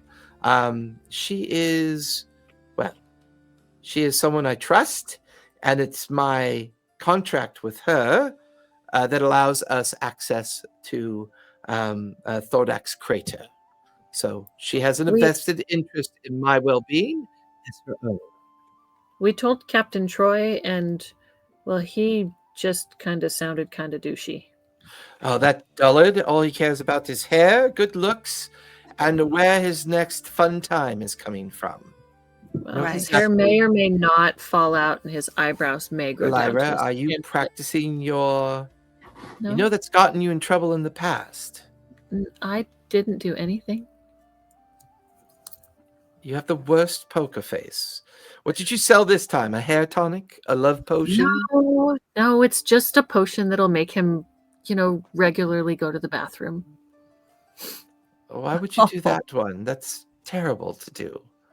Well, because then he won't be inflicting himself on women because he'll be in the bathroom. Well, I think that is terrible. And he gives you a big smile. Anyways, are you all planning to go to the crater this evening or tomorrow? Tomorrow morning. This morning. Tomorrow morning. What is there anything you need? I know I gave you the lantern. But is there any last? You guys look a little bit beat up, some bruises, and you look like you've been in a bit of a tussle. Well, yeah, we were at that warehouse. You know what? Let me get you each a charm. He goes over to a box, pulls out 3 silver charms. It only works one time, but you find yourself in a pinch. Squeeze the charm and say the word "help me," and you will immediately get 5 hit points back. Oh. But then it becomes a very simple bronze charm with no magical effect. Okay. Thank you. Temporary hit points or hit points? You get 5 hit points back immediately. So it can be used as a bonus action or a reaction. Okay. Well, good luck. Where will you be staying at, Lyra? We're at the Laughing Lamia. If you and your friends would prefer, I can put you out in the guest house out in the garden. Oh, that would be quite nice. Yeah, little bit of that would luxury. be nice. We'll have to find our dwarf in the morning. Yeah, but I mean, he's going to be staying with Lamia. We can find him. Oh, are you taking someone with you? Yeah, the dwarf yes. that we rescued. Oh, that is Lamia's friend, is it not? Yes, I'm going to get them mixed up. See, I do that on purpose. Darius. See- Darius. Darius. Yeah, Darius the Traveler. He is known to the city. He's even known to the council. He's got some skill. Probably wise to take him with you. This Good. Yeah. General Raya Silvershroud. Yes. What was it that you said she was in charge of? Is she the general of Emon? Yes, she is the master of defense. She's responsible for the defense of the city and the coordination of the defense of Cloudtop, as well as the airships that are used to defend the city and the naval vessels that are used to defend the city as well. We happen to be very good friends. That is a very good friend to have. So please, Lyra, no potions, no tonics, no Okay. biscuits. Okay. Are you that desperate for money? No, he was just that much of a douche. Yes, I know. You need to get control of your emotions. You're quite smart, but you tend to get yourself in trouble. I'll be better. Like the big dragonborn pats you on the head like a toddler. Well, you know the way to the garden house. You've been in the gardens before. Take your friends there. Bludgeon, do not worry. I will get a message to Lamia and make sure the dwarf is here in the morning to meet you all for breakfast. And we do an excellent breakfast here. If you eat the meal that I provide, it will give you 6 temporary hit points for the day. The French Oh. toast is amazing. It is. Wow. I'm not even sure what French is, but it's very good. The Marquette toast is amazing. Yes, it is indeed. Not nearly as good as the Emon cinnamon rolls, but it's fine. Lyra has her preferences. Well, good afternoon and enjoy your stay tonight. Thank you. Lyra, you lead everyone down into the base of the tower and then out in the backside of the tower this time. And on the backside of the tower, you're more exposed to the Emon north side of the city, and you're now in this kind of garden area that surrounds the tower. There are small estate houses kind of spread throughout the garden area. You lead your friends towards the cottage that will have like a central common room, like a little area for simple food prep and eating of food, and then 3 rooms that provide sleeping quarters with multiple beds in each room. Dravorak has always kind of used this place, these places, as a way to entertain people who visit or who come to either offer contracts to the Order of the Scale, or if he's got council members that he needs to give hospitality to, or people coming in from Marquette, or coming in from Dwindle, or coming in from the Menagerie Coast. He's big on entertaining people. He's a very charismatic arcane mage, which is a little unusual for mages. They tend to be more introverted and kind of subdued, wanting to do their own work, but he's kind of the reverse. He's very interested in things of the world. He's very interested in making connections with powerful people. More importantly, he's very rich. He's incredibly wealthy, and the Gilded Scale is pretty wealthy as well. And he is the current head keeper of the Gilded Scale. So he's the current master of the order. And from time to time, a dozen or so individuals will collect here to meet to discuss the conditions of the guild and expectations of the guild. This is their largest headquarters. There's at least a dozen small estates in the garden. The tower is where most of the business and operations kind of are conducted within this part of the city. But the sun is set. It is now the beginning of early evening. What would you guys like to do with the rest of your day before the morning? I think all of our hit points are up. Yeah. Yeah. So- I mean, Long rest overnight would not matter. No, but we don't want to go into the. Unless you're recovering be spell exhausted. slots. yeah. Oh, Yeah, I have no spell slots. I have none. I have no spell slots. Of course, I only have 2. Well, you are level 1. I only have 2. eating I, food. I think nothing's wrong with maybe turning in for the night. Well, yes, but we can have a long rest activity. So, I mean, Oh. pre going to sleep. So, what do I want to do? I want to work with Shadow Pelt on some of my acts. And Your microphone's cutting out. sorry, can you hear me? Yeah, you might need to move it closer to you. No, it didn't move. Okay, can you hear me now? Much better. Thank you. Okay, so I want to work with Shadow Pelt on some of my, acts and Yeah, give trying me- to teach her to potentially Maybe attack. Give me an animal handling check as you begin to work with her before your long rest. Ooh, I got a natty 20. 24. Nice. You teach her the command pounce, Pounce. which will allow her to attack. So you officially have an active young panther stat block, and we'll build that for you. Okay. So it'll be your long rest activity. Anybody else want to work on anything before the long rest?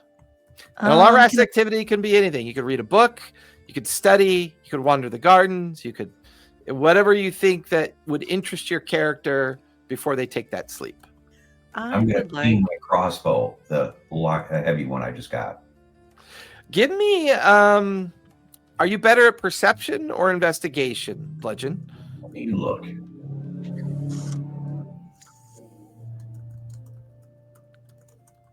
Perception +2 or investigation +4, and investigation is better. Give me an investigation check as you examine the heavy crossbow. 9. 9. The heavy crossbow requires it's pretty fancifully made. Like, it's fancier than you'd expect someone like that person to be in possession of. The one thing that you notice about it, it does have a lever on it that allows it to reload automatically. So this particular crossbow does not suffer the reload delay. Okay. So instead of an action to reload, it only requires a bonus action to reload. Okay. So you're cleaning it and working on it. That'll be your activity before going to sleep. Eldira, what would you like to work on? I would like to consult my cards to see what tomorrow holds. And if I could roll for it and give me some keywords that I can try to pull some cards that align with that. The purpose of tomorrow is to make a discovery in Thordaks' scar, the ancient dragon that left this permanent crater of abandonment and an ability for things to grow. It's always been a place of mystery and possibility. You think deeply on this. You think about what Dorn said about the idea that there's this thin veil between both the material plane and the remnants of the fire plane that may have punched its way through that thin veil. And perhaps the ethereal plane may have left something mysterious behind in the process. And Dorn's words are kind of lost in your mind. What's one of your best skills that you have? I mean, honestly, my best skill is charisma. But Well, that's your best ability. right. Oh, skill. Yeah. Let's see. Deception and intimidation, but I mean, I have sleight of hand. Perception is somewhere in like a medium range. Arcana is +3. Your Arcana is +3? Mm-hmm. Yeah, give me an Arcana check for this. All right. Good dice. Because you are proficient in Arcana, correct? Yes, I am. Yeah. I got a 19. 19. As you stare at your cards, the question that floats in your mind is what Dorn's saying possibly true? And if it's true, is it dangerous or is it opportunistic? Sometimes when you go about messing in areas that kind of allied with different magical effects, they could be beneficial, but they could be also dangerous. You feel like the biggest question about tomorrow morning's journey is the idea of danger. Is there danger waiting there? After all these years since Thordaks' death and the restoration of Emon and the Cloudtop district, with numerous people making investigations and prying into this Thordaks scar. Is there danger there? Is there a danger there that may be unavoidable? Is it a danger that's intended to be discovered? Pull a card. Oh, you want me to pull a random card, or do you want me to pull a card that speaks of? No, pull a random card. Okay. All right. We're going tarot, full tarot here. All right, I got one that kind of flipped out. So I got the Queen of Swords reversed. What does that mean to Eldira when you pull that card? Imminent danger, and then I also pulled a 4 of Cups. And what would that mean to Eldira? It would mean, as you said, that we're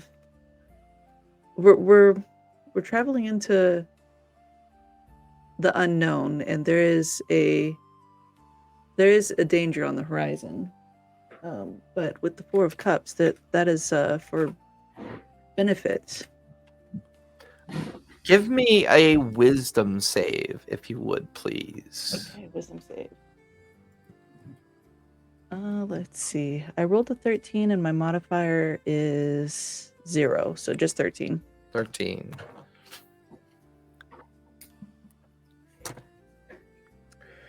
You feel yourself kind of getting tunnel vision.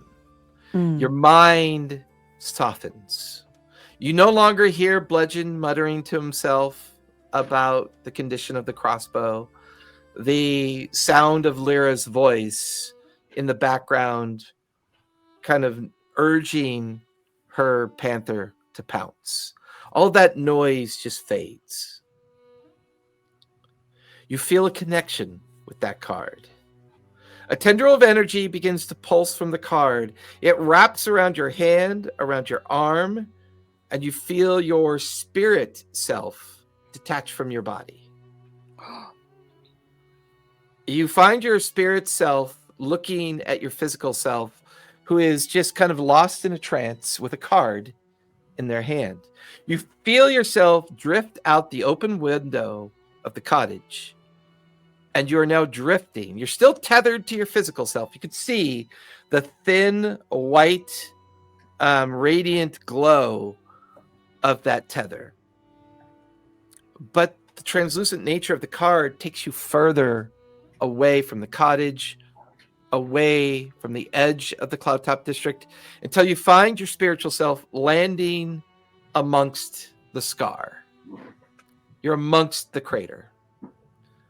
And in this existence, you feel like you've tapped into something for the first time that maybe has always been here, always lingered. This idea, this notion, a connection to something hidden, but hidden by magical means and can only be penetrated by magical means. This is the first time your mind has ever been lost in thought, and seeing that card of imminent danger, you push yourself to the edge and you transcend. And for the first time, you've learned a new ability called Spiritual Awakening. Wow. Once per long rest, after pulling any tarot card from your deck, for the next 15 minutes, your spiritual self can travel up to a mile within the tethered physical self of your physical self holding that card. You stand there in the crater at its very edge. It doesn't look that big from up above, but standing amongst its edge and looking at it, it is quite large, a mile in diameter. And to Lyra's case, nothing grows here. Birds avoid flying over it. Insects don't burrow into the soil. Rodents don't even bother to acknowledge its existence. Birds never come near it. It's just purposely avoided by creatures. And since it's at night, you notice this happen. You watch as a rabbit comes out of the nearby undergrowth of some shrubs and bushes, travels to the edge of the crater, places its nose up in the air, and then immediately recoils and runs away into the place that it emerged from. There is an energy here. You can see it. It's effervescent. It's bubbly, but it's subtle. It's slight. This entire area suffers from a school of magical effect that you would know to be necrotic. There's this persistent drone and hum of energy and this feeling of persistent decay in this space. You look, it's too far away from your tethered spiritual self, but you look down towards the very center of the crater. In the very middle of the crater, where Dorn claims that these three planes of existence have collided to create this kind of thin veil, you could see a kind of black energy permeating the very center of the crater. It's too far to make out what it is. It's too distant to truly understand it. But there's something to this story. Your spiritual awareness is more enlightened to the ethereal plane. You could tap into the idea of the ethereal plane while you can't quite travel there yet. You know what it feels like. You know its existence. There's something about this place. There's something here. It doesn't feel life-threatening in the immediacy. It feels dangerous because it's unknown. Like all unknown magics could mean power, could mean threat, could be important to an enemy, or could be important to an ally. It does make you wonder about Dorn.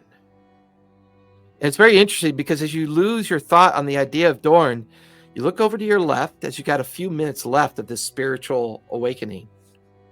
There you could see a grandiose wagon, a Vardo, a massive wagon with a canopy, stairs that roll down, beautiful horses tethered to it.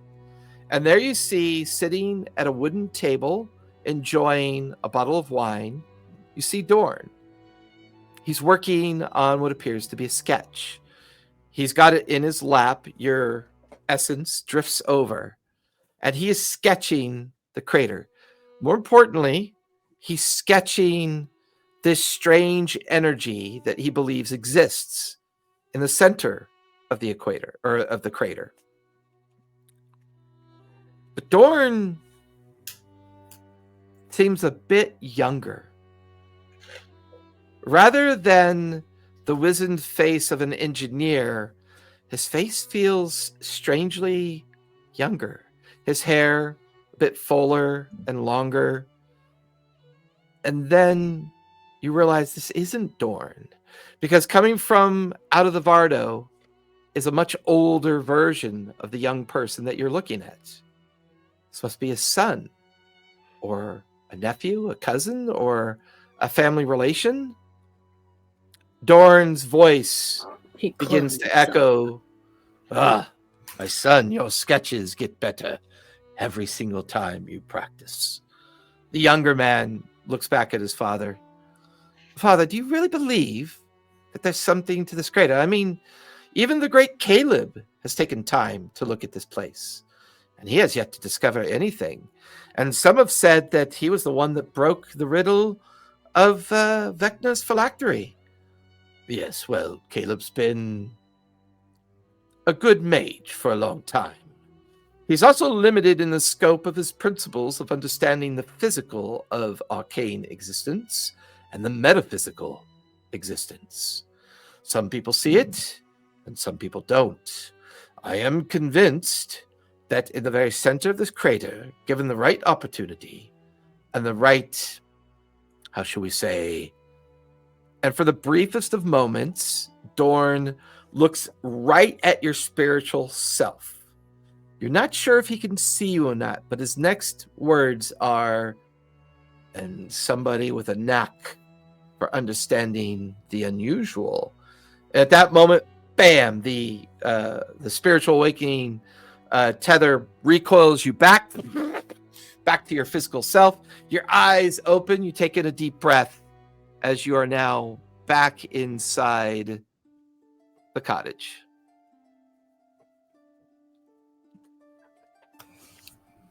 With that, I probably would be like panting at this point.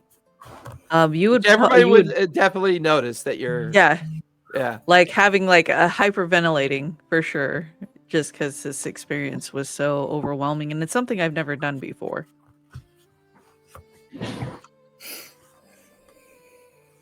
Does it look? I'm involved, so I don't know if I would notice. I would say bludgeon and your passive, as long as the 10 or higher, you would have probably recognized that Aldera's definitely looks out of sorts at the very least. Okay. Should I roll it? Roll what? No, it's passive. No, so there's a little box with your passive insight, passive perception, and passive investigation. As long as that passive perception is 10 or higher, you just automatically notice that Aldera is kind of slightly in distress and looks slightly kind of overwhelmed with something that just happened. I Got it. probably would have like dropped my cards, and that was like an obvious thing because you never That let I would, yeah. cards drop like that, and it just like it usually they're like floating and dancing around her while she's doing her reading. And then the right one will just like stop and drop in front of her, but it just all drops on the floor and just like spills out all over the floor. And and you just see her with her eyes wide, Are you okay? You never drop your cards. Okay is I must admit there was something I saw. I wasn't here or there. I'm gonna look at where she's facing. What did you see? When I laid down the cards, Queen of Swords reversed, Four of Cups upright, everything shifted. I barely had time to breathe before I felt myself pulled out of my body. Not violently, more like drifting. As if I was just drifting through time. And I hovered over the scar, and I hovered over the space in between here and wherever the veil leads. Something was there, something hidden, wrapped in layers of magic meant to keep it buried. It was a weird aura. Did it look like a wagon? It I mean- looked it looked dark. Go inside of it? Just guessing. And then suddenly I shifted back here, and somehow I ended up maybe in a memory. The past or present, I'm not sure, but Dorn, he was speaking to his son. Do we know? Does Dorn have a son? Do we know? He does now. He was No idea. sketching. I mean, And he was- there was no sun at the tavern. I mean, Maybe the sun is in the crater. And he No, the wants sun is in the sky. Perhaps. Laura's got like half an empty bottle of wine, and she's like, "No, the sun is in the sky." Sun is in the sky. He his Oh, son you was mean- sketching. Would I know that the map was the same map that he was working on, or like that? Like it wasn't Dorn's map, but it was actually his son's map that he was. Yeah, that's a good observation. You get the feeling that was a past memory. I believe. Yes, perhaps his son is in there. I don't know. The memory only showed this conversation between them. His son was questioning if he really believed that there was something about the crater, and he mentioned something about Vecna's phylactery and somebody with a knack of understanding the unusual will be the one to uncover it. Huh.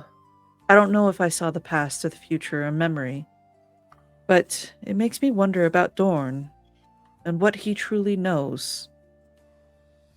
I'm sure he knows more.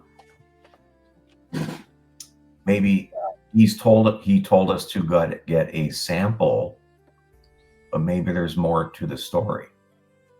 It seemed like an easy mission. Yeah, he wants us to try. I don't think it's really easy because he wants us to try and go into this like pocket that may or may not be in this hollow area. Well, I if don't know. anything, the Queen of Swords reversed surely shows us that there is danger afoot. But the Four of Cups upright, opportunity, an Did your unseen vision gift. show an entry? Did I what? Did your vision show an entry point? It showed the point at which we were supposed to go, and it The showed crater? this. Yes, and within that point, the veil was thin, just as he suspected or theorized. I think what we are going to do is actually going to happen, and it's not just going to be some tunnel. It's going to lead to something a lot bigger than the three of us. So you don't think it's a literal tunnel to beneath the crater? It could be anything. I think it might actually be a connection to another plane. I mean, we'll only know tomorrow. True. Well, we got to make sure we bring plenty of food then. Yeah. I'm sure there's not much food in We're the plane of always fire. thinking with our stomach. Got to make sure we can eat. I mean, I can make good berries, but they're not as tasty as actual food.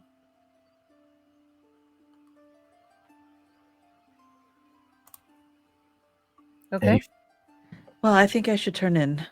That was a lot, and a lot more to think about.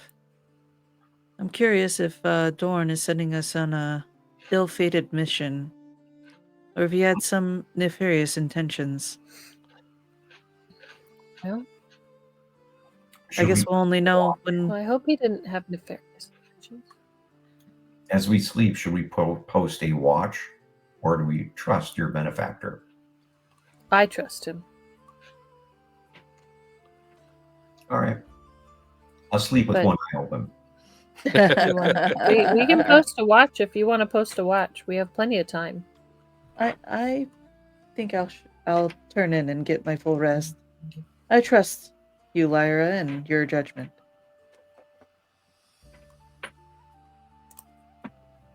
I'll semi-sleep. I'm all right. Okay. As Lyra and Eldira retire for the evening, going to their rooms, Legend, you stay up a bit. You decide to hang out near one of the bigger windows that looks out into the garden. It looks towards the front of the estate. It also looks towards the backside of the giant scaled tower. And for you, your past has been, doing mercenary work or living on the edge of always having just enough money in your pocket to kind of do the basics, do the things that you think you need to do to kind of make it through this strange world. And here you find yourself teamed up with two rather decently talented casters. One seemingly lost in kind of darker magic, maybe. The other one kind of, Allegedly. Yeah. Allegedly. The other one definitely skilled at nature magic. But that's when the weight of this place kind of settles in on you. The vast amount of wealth that is on display around you is almost a bit overwhelming. And you find yourself looking out into the gardens. Give me a perception check while you're on watch. Perception is 19. Nice.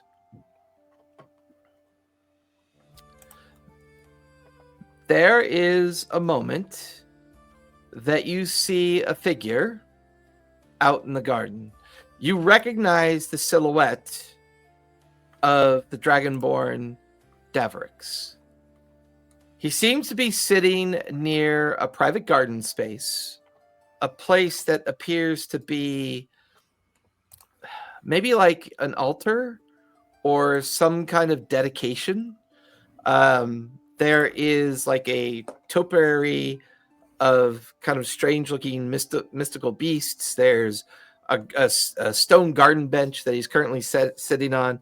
He seems to be lost in some kind of meditative state. It's late, but not quite that late yet. Can I hear what he's... Is he chanting? Is he mumbling? Is he just staring at it? Kind of hard to tell. You might have to get a little bit closer. Let's do it. It's it's not very far. I mean, you just kind of, the windows are open, so you step out the window and onto the gravel path at the foot of the cottage. You find yourself. Give me a stealth check. Stealth check is 9. 9. At night.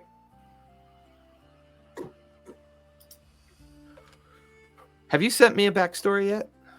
Yes. You did, right? What did I do with it? Oh, I had it chalk up. Oh, there it is. Bingo. I forgot it was dropped in as a text, and I thought I had copied it over already. I actually remember reading this, but I wanted to have it as a reference.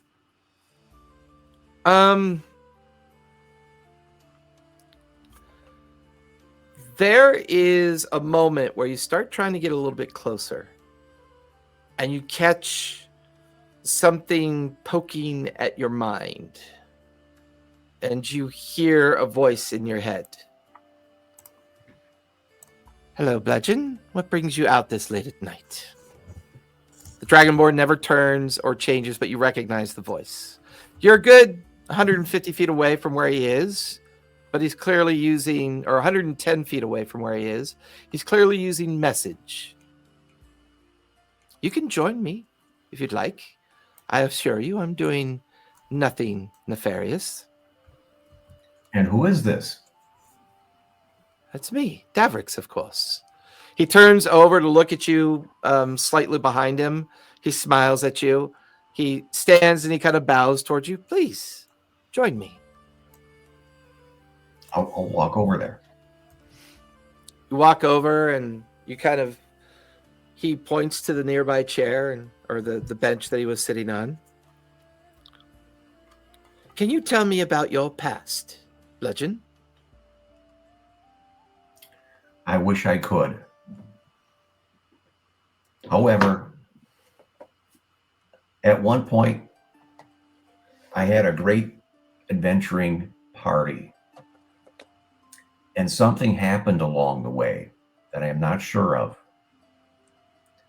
I think there was a great battle that we were in. I think that I wasn't defeated by sword or by spirit, but by magic. Because I do not have cuts. I haven't been turned to dust. And I find myself in a different land, perhaps at a different time, with virtually all of my memory a thing of the past, and it's unknown. I do remember a good party that I had with good friends. It was a powerful party with penance, horses, followers, and that we were on a mission, and that fell apart slowly, not because of strength, but of our weaknesses. One of my good friends at that point was a ranger named a ranger named Rupert.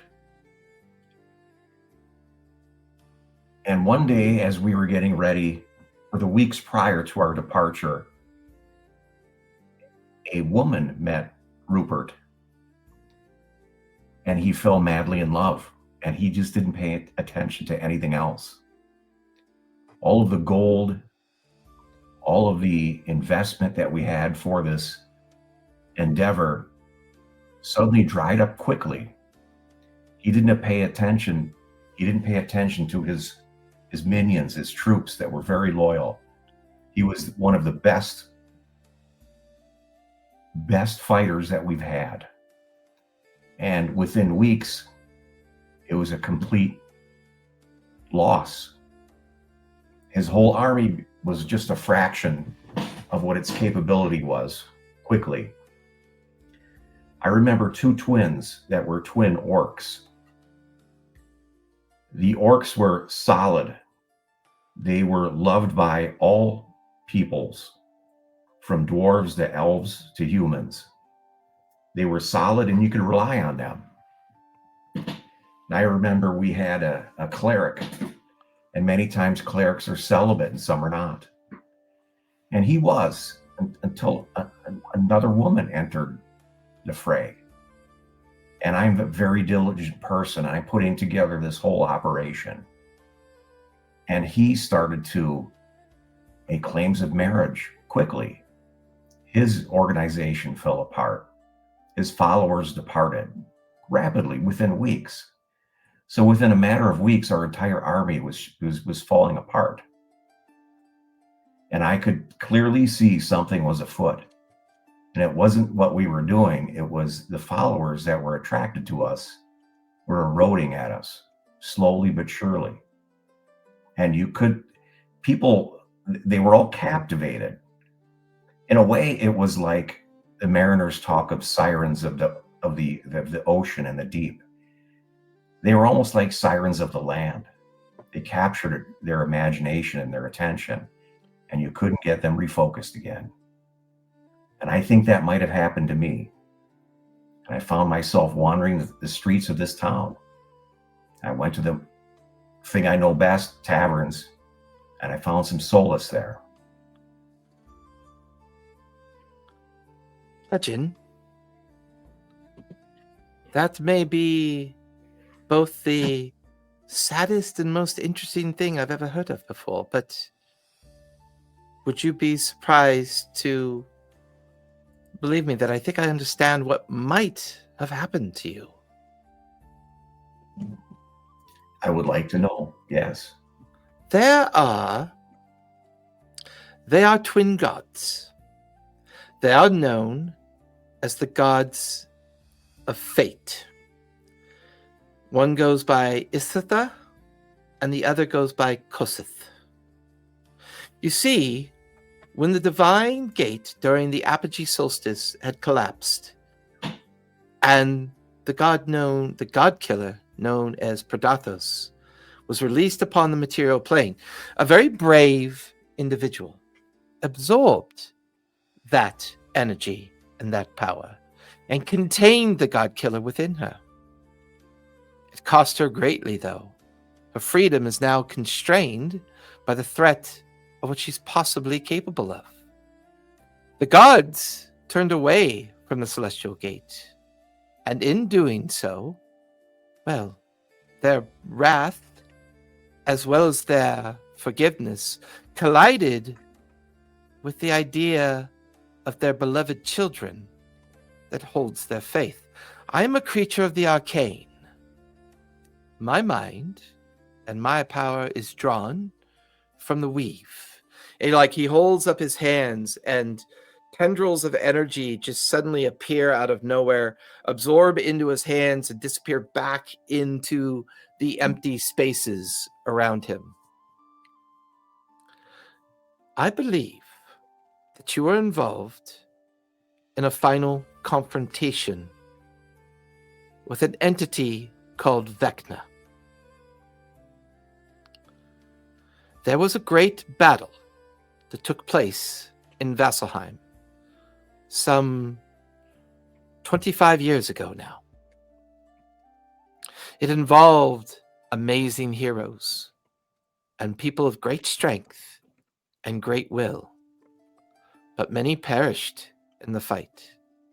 The battle nearly destroyed the capital city, Vasselheim, nearly destroying the great temples and halls of the High Bears that were responsible for the divinity of Exandria. Quite possible that you are linked at that very moment when this happened, when the gods of fate withdrew for fear of Vecna. They left you and the others vulnerable to their own powers. Rather than lose you to Vecna himself, your memories and your need to go to war were taken from you to save your lives. And therefore, you were thrown to the winds of fate. Often, when those gods get involved with mortals of the material world, they will toy with people's minds. They are known to fall in love with all matters of people of the material plane, and often will use that power to create forgetfulness, change one's memory, to protect them from themselves, and possibly protect them from others as well. Perhaps they saw a fated battle that you were about to participate in that meant your doom, your death, and rather than allow it to happen, they interceded before they lost their power and before they fled Vecna's attempted ascension. Vecna's near destruction of Vasselheim almost left this world devoid of hope and faith.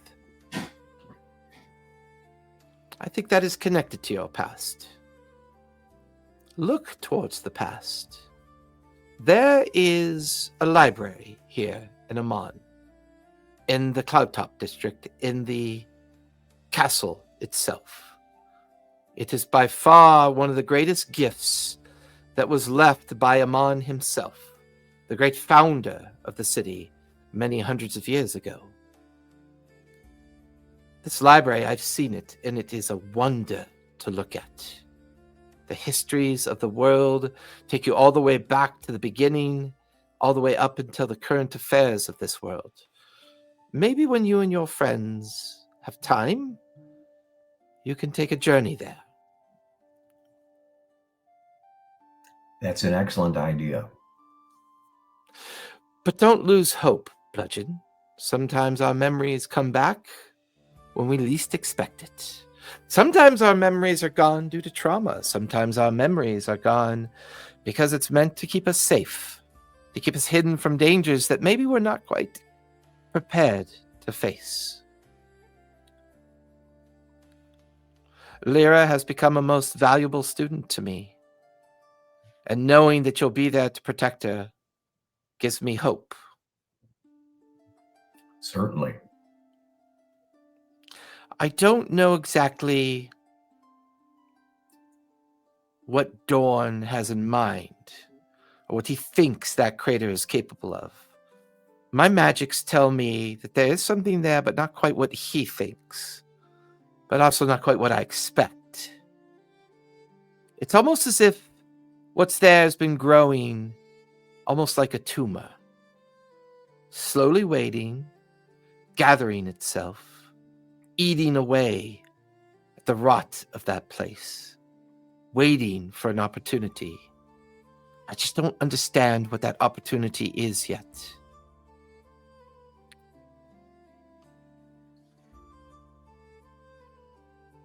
Well, thank you, Bludgeon, for the excellent conversation. And thank you for trusting me with your past, at least that which you can remember. Who knows? Maybe there's something in a spell book somewhere that I can use to help you restore that memory. Thank you. Of course. I will Sleep protect it very well. and sleep well, Bludgeon. Have no fear. Nothing may enter or exit this estate without me and mine knowing about it. Get a good sleep. I suspect you're going to need it. Good night. You too, Bludgeon.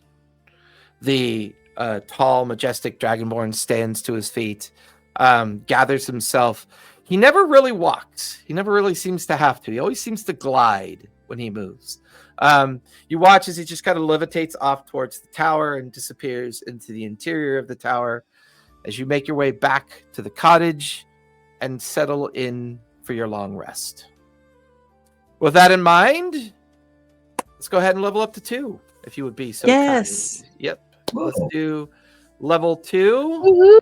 Woohoo! Does that mean we get more spells? How do we do it? D&D go- Beyond. You push the little. There's a little Hammer. anvil, Anvil. anvil and hammer that allow you to edit your character sheet, and that'll take you back into your character sheet for you. Ooh, Eldritch Invocations. 1 Yeah. die 10. What's that? A roll of 1 die 10 for hit points. Is that Yep. what- Yep. I And want to then roll a you- 1d10. And since you set yourself to level 2, it should do a drop down for you to make some more selections at level 2. And you re-roll ones if you get Yeah, a your one. first one you roll for hit points is always re-rolled.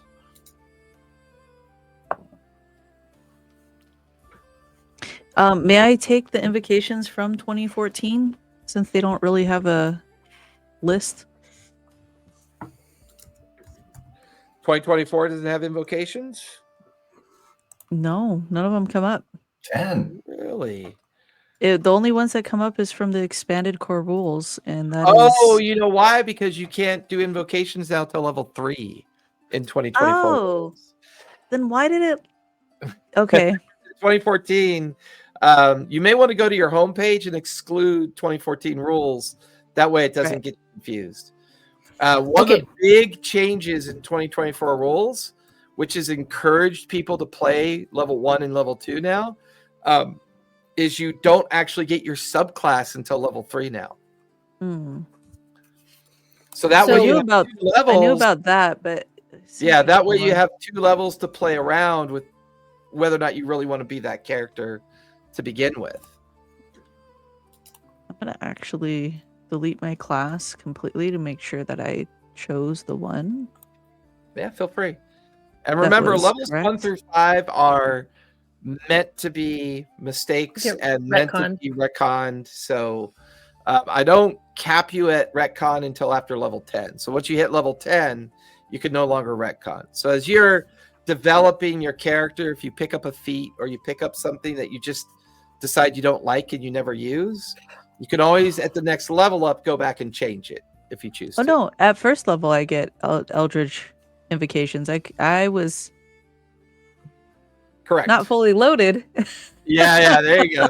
There you go. Dang, that's forgot to terrible. make your invocation? No, I guess I had this character at base 2014. I didn't realize it. Oh, yeah. Make sure on your homepage you set it to the 2024 rules. I have it. Yeah, Okay. it just the class wasn't Gotcha. selected right. You had a question, Lyra? I do. So on my class, I get Wild Companion. It says you can summon a nature spirit that assumes an animal form to aid you. As a magic action, you can expend a spell slot or use Wild Shape to cast the Find Familiar spell without the material components. And Right. I was wondering if we can flavor that as Shadow Pelt, that, he... Well, no, because Shadowpelt Shadow takes Pelt weeks. is not a Fae. So Shadow Pelt, I know. So I It's get a the second physical companion? you would get a second companion. So Okay. you basically gain the ability of Find Familiar, is really all that means. Yeah, it's the Wild Shape. Because remember, Use your a spell slot for Wild Shape. depending on how you develop your character, Mhm. you don't have the abilities that Familiar offers through your actual companion. So so if you were to like summon a small bird or Mhm. a small beastie that could perform familiar acts, it also means that they can communicate with you distinctly and directly. Yeah. Yeah. So it's a much more powerful entity. Your other beastie is a more traditional pet that you're raising. Yes, I know. I just was wondering if we could flavor it that, I mean, you because the could Wild always Mother do is the one that. something- But you could always do something really cool, like summon a fey spider monkey that rides your panther into battle. Yeah, I was thinking about that too. Expand your mind. Yeah. And with a small, yeah. and you're a small enough group that having companions could be very, very, very useful. Yeah. Having that's true. companion pets, and Kate, maybe Bludgeon picks up an eagle, or Eldera I picks up a pet Dustling. bat. I We have didn't- Dustling, we my didn't- imp. She has an imp, Yep, you Yeah. have your imp. which on her Hero Forge thing was a bat, probably because you couldn't find an imp. Yeah, I couldn't find. Well, no, I always imagined the imp to be like more Bat-like. Yeah, I have an image for it. Well, keep in mind, an imp can take any form you want it to. It's more about Right. its behavior. It may have a traditional form from its It doesn't magical have to realm, look like a little devil. but it doesn't have to look like the big-nosed, little winged devil that it's often Right. portrayed as. Yeah, it has like these little, like wispy, purple, like almost butterfly wings, and it has this little glowing, purple. You had on a question, tail. Bludge? I had a I rolled a die 10. Yeah, I add that to existing hit points. and correct. then, Like, yeah, I hit the anvil, and I have banish hit points. correct. Or is there another area to modify it? Because this one has fixed hit points of 16. I had 13 before. Yeah, so when you go into your character sheet, you want to actually go into the edit feature that takes you back to all the different tabs and pages that you can look at, because that's where you set your level. Okay, I'm looking at my character sheet front end, and there's an anvil on the right.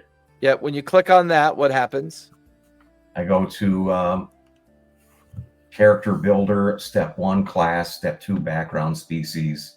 Correct. And I'm at number 1 class. Yeah, if you go to class, there should be a place that you can level up there. You can level up to level 2. There's a drop down. I moved myself to level 2. Yep, and then there's another place where you can manage your hit points. It says manage hit points. Yep, when you click on manage hit points, it should be broken up into parts where where one is rolled hit points and then your current hit point score. So in the box it says rolled hit points, you just rolled a 10, plus Correct. you were maxed out at a 10 previously because you were level 1. So your rolled hit points should say 20. And you Maximum. should be able to think he click on has to that and put in 20. I think if you go to your home tab, No. Oh, you, if you go to your home tab, you have to make sure that where you put hit point type, oh you yeah, that's put right. manual. Manual, yeah. So go back to your home tab, scroll Okay. about halfway down, it'll say hit point type. She's right. And then you click on manual and allow you to manually manage your hit point scores. Did Yeah, you hear him say that? He said, I was right. Hey, even a broken clock is always right once. All right. So Twice I a went- day. It's right twice a day. Thank you very much. Twice a day. I'm I at have a man- question. Wait, hold on a sec. So now you go back to manual or back to hit points, Right. and the box that says rolled hit points, you type in 20 and then hit save. It'll automatically include your con modifier and it'll bring you up to your hit points based on what you rolled. I 20 when I rolled 10. Well, yeah, but you remember at level 1 you rolled a 10 because you maxed out. So you've got to include both levels of rolling. So when you type in rolled hit points, you include the original 10 you rolled plus the new 10 that you rolled. So I don't add another constitution on top of that.